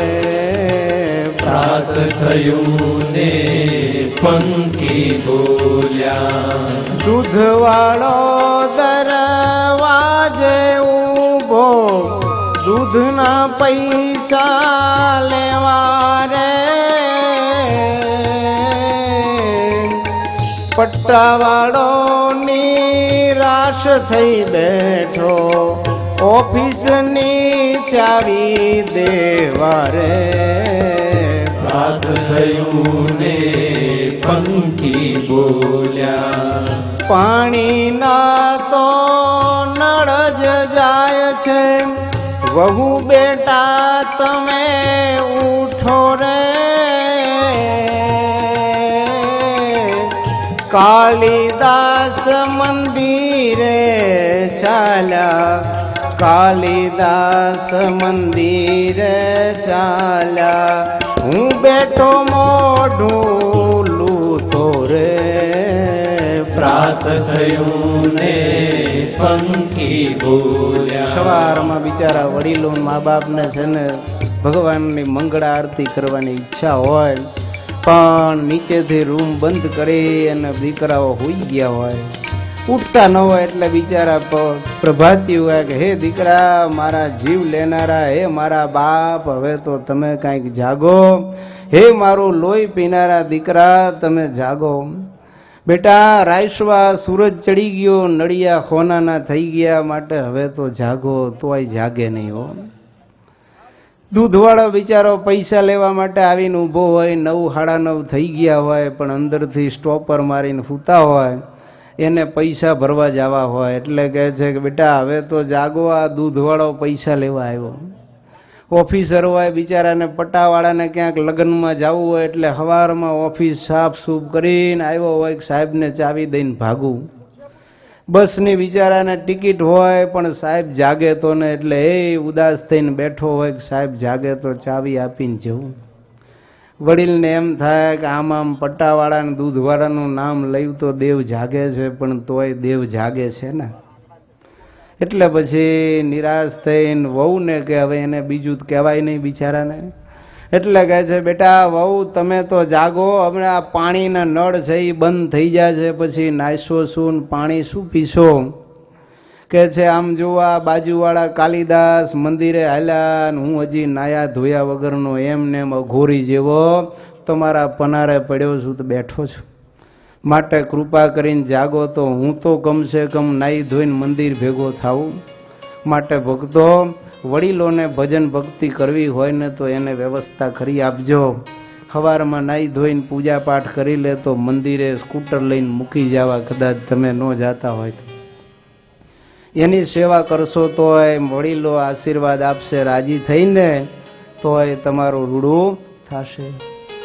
સુરત મુનિ કહે છે પ્રતાપસિંહ રાજન, ભગવાન શ્રી હરિ કહે છે રસાશક તમારે સ્નાનમ સંધ્યા જપો હોમમ સ્વાધ્યાય પિતૃ તર્પણમ દેવતા પૂજનાદિની નિત્યમ કાર્યાણી છ દ્વિજયી. કે છે બ્રાહ્મણોએ સ્નાન સંધ્યા જપ હોમ સ્વાધ્યાય પિતૃ તર્પણ દેવ પૂજન આ કર્મો નિત્ય કરવા, અને અમારા આશ્રિત માત્રે સ્નાનમ ચ દ્વિવિધામ પૂજામ અકૃત્વા પ્રત્યહમ હરેઃ સર્વૈરન્નમ ન ભોક્તવ્યમ વિના રોગાદિ પીડિતાન.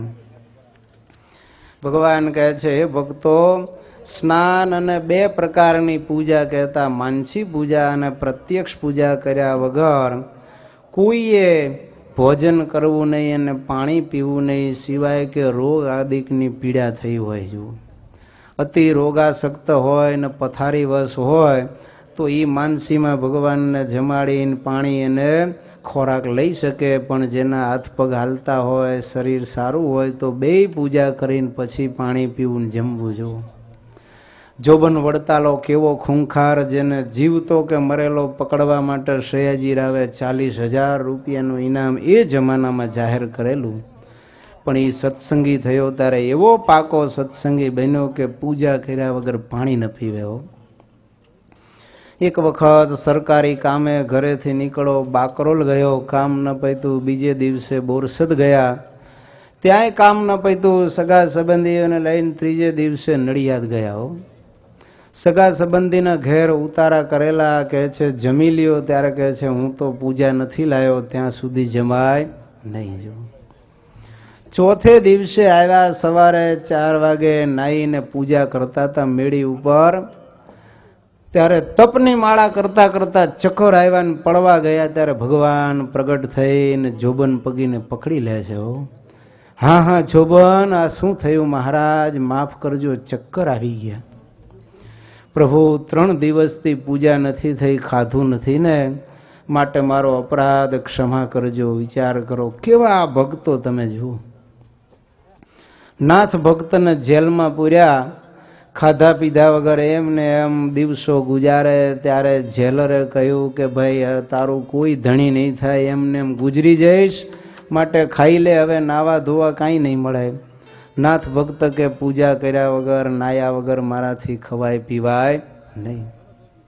ભગવાન સ્વામિનારાયણ બ્રહ્મચારીને લઈ અને જમવાના થાળ લઈને ત્યાં પ્રગટ થયા. ક્યાં? જેલમાં. હો, વડોદરાની જેલમાં. નાથ ભક્તને કહે છે કે લ્યો આ જમો. ભગત કહે છે મહારાજ નાયો નથી, તમારી પૂજા નથી થઈ, કેમ જમાય? સ્વયં ભગવાન જમાડવા આવ્યા. જો તોય ના પાડી દીધી. ભગવાન કહે છે કે જમો. ત્યારે કહે છે નહીં મહારાજ. ત્યારે ભગવાને જેલમાં ગંગા પ્રગટ કરી નાથ ભક્તને નવડાવ્યા. કહે છે હવે જમો. કહે છે પૂજા નથી થઈ. ભગવાન પૂજાના ઉપચારો લાવ્યા અને પ્રત્યક્ષ પૂજા કોની? મહારાજની કરી. હો, સ્વયં શ્રીજી મહારાજની પૂજા કરી. ભગવાન કહે છે હવે જમી લ્યો. કે મહારાજ તોય ન જમાઈ લ્યો. કેમ? તો કહે છે મહારાજ મારા ઠાકોરજીની પૂજા તો થઈ નથી ને, એ તો અપૂજ છે મારા ઘરમાં. તમારી પૂજા કરી પણ એની પૂજા જ્યાં સુધી ન થાય, એને થાળ ન જમાડો ત્યાં સુધી હું જમું નહીં. ભગવાન કહે છે નાથ ભક્ત અમારી પૂજા થઈ એટલે ઠાકોરજી માત્રની પૂજા થઈ. પ્રભુ એ બધી વાત સાચી, પણ મારા સેવીએ ઠાકોરજીને પૂજવા જોઈએ. દિવ્ય રૂપે ભગવાને બ્રહ્મચારીને મોકલા અને નાથ ભક્તની પૂજા ટોપલામાં લઈ આવ્યા જેલમાં. અને ભગવાન કહે છે કરો હવે પૂજા. ત્યારે કે મહારાજ ઠાકોરજીને પધરાવું ક્યાં? જેલ તો બધી ગંદી છે. નાથ ભક્તના ઠાકોરજીને સ્વામિનારાયણ ભગવાને પોતાના હાથમાં જાયલા કે લ્યો હવે કરો પૂજા. અને નાથ ભક્તે પૂજા કરી. ભગવાન કહે છે હવે જમો. ત્યારે કે મહારાજ આ બધા મારા મિત્ર કેદીઓ ભૂખ્યા છે, એ બધાને જમાડો. બધાને ભગવાનને લાડુ જમાડ્યા. ત્યાર પછી નાથ ભક્ત જમ્યા. ભગવાન એમની આવી ધર્મનિષ્ઠા જોઈને અતિશય રાજી થયા. ભગવાન કહે છે નાથ ભક્તને કંઠમાંથી હાર કાઢીને આપ્યો. ભગવાનને કહે છે પ્રભુ આ બધાને પહેરાવો. એક જ હાર ગળામાં હતો. 61 હાર ભગવાનના ગળામાંથી કાઢીને 60 કેદી અને 61મો નાથ ભક્તને પહેરાવ્યો. ભગવાન કહે છે નાથ ભક્ત અમારી ઈચ્છાથી તમે જેલમાં આવ્યા છો, હવે આજે તમારી મુક્તિ થશે. નાથ ભક્ત કે મહારાજ મારી તો મુક્તિ, પણ આ કેદીઓનું શું? ભગવાન કહે છે ભક્ત તમારા યોગને પામ્યા છે ને એની પણ આજે જેલમાંથી મુક્તિ થશે. બધા કેદીઓ ભગવાનને કહે છે પ્રભુ અમારું કલ્યાણ કરો. 60 કેદીએ ભગવાન પાસે વર્તમાન લીધા ને એ સત્સંગી થયા. હો,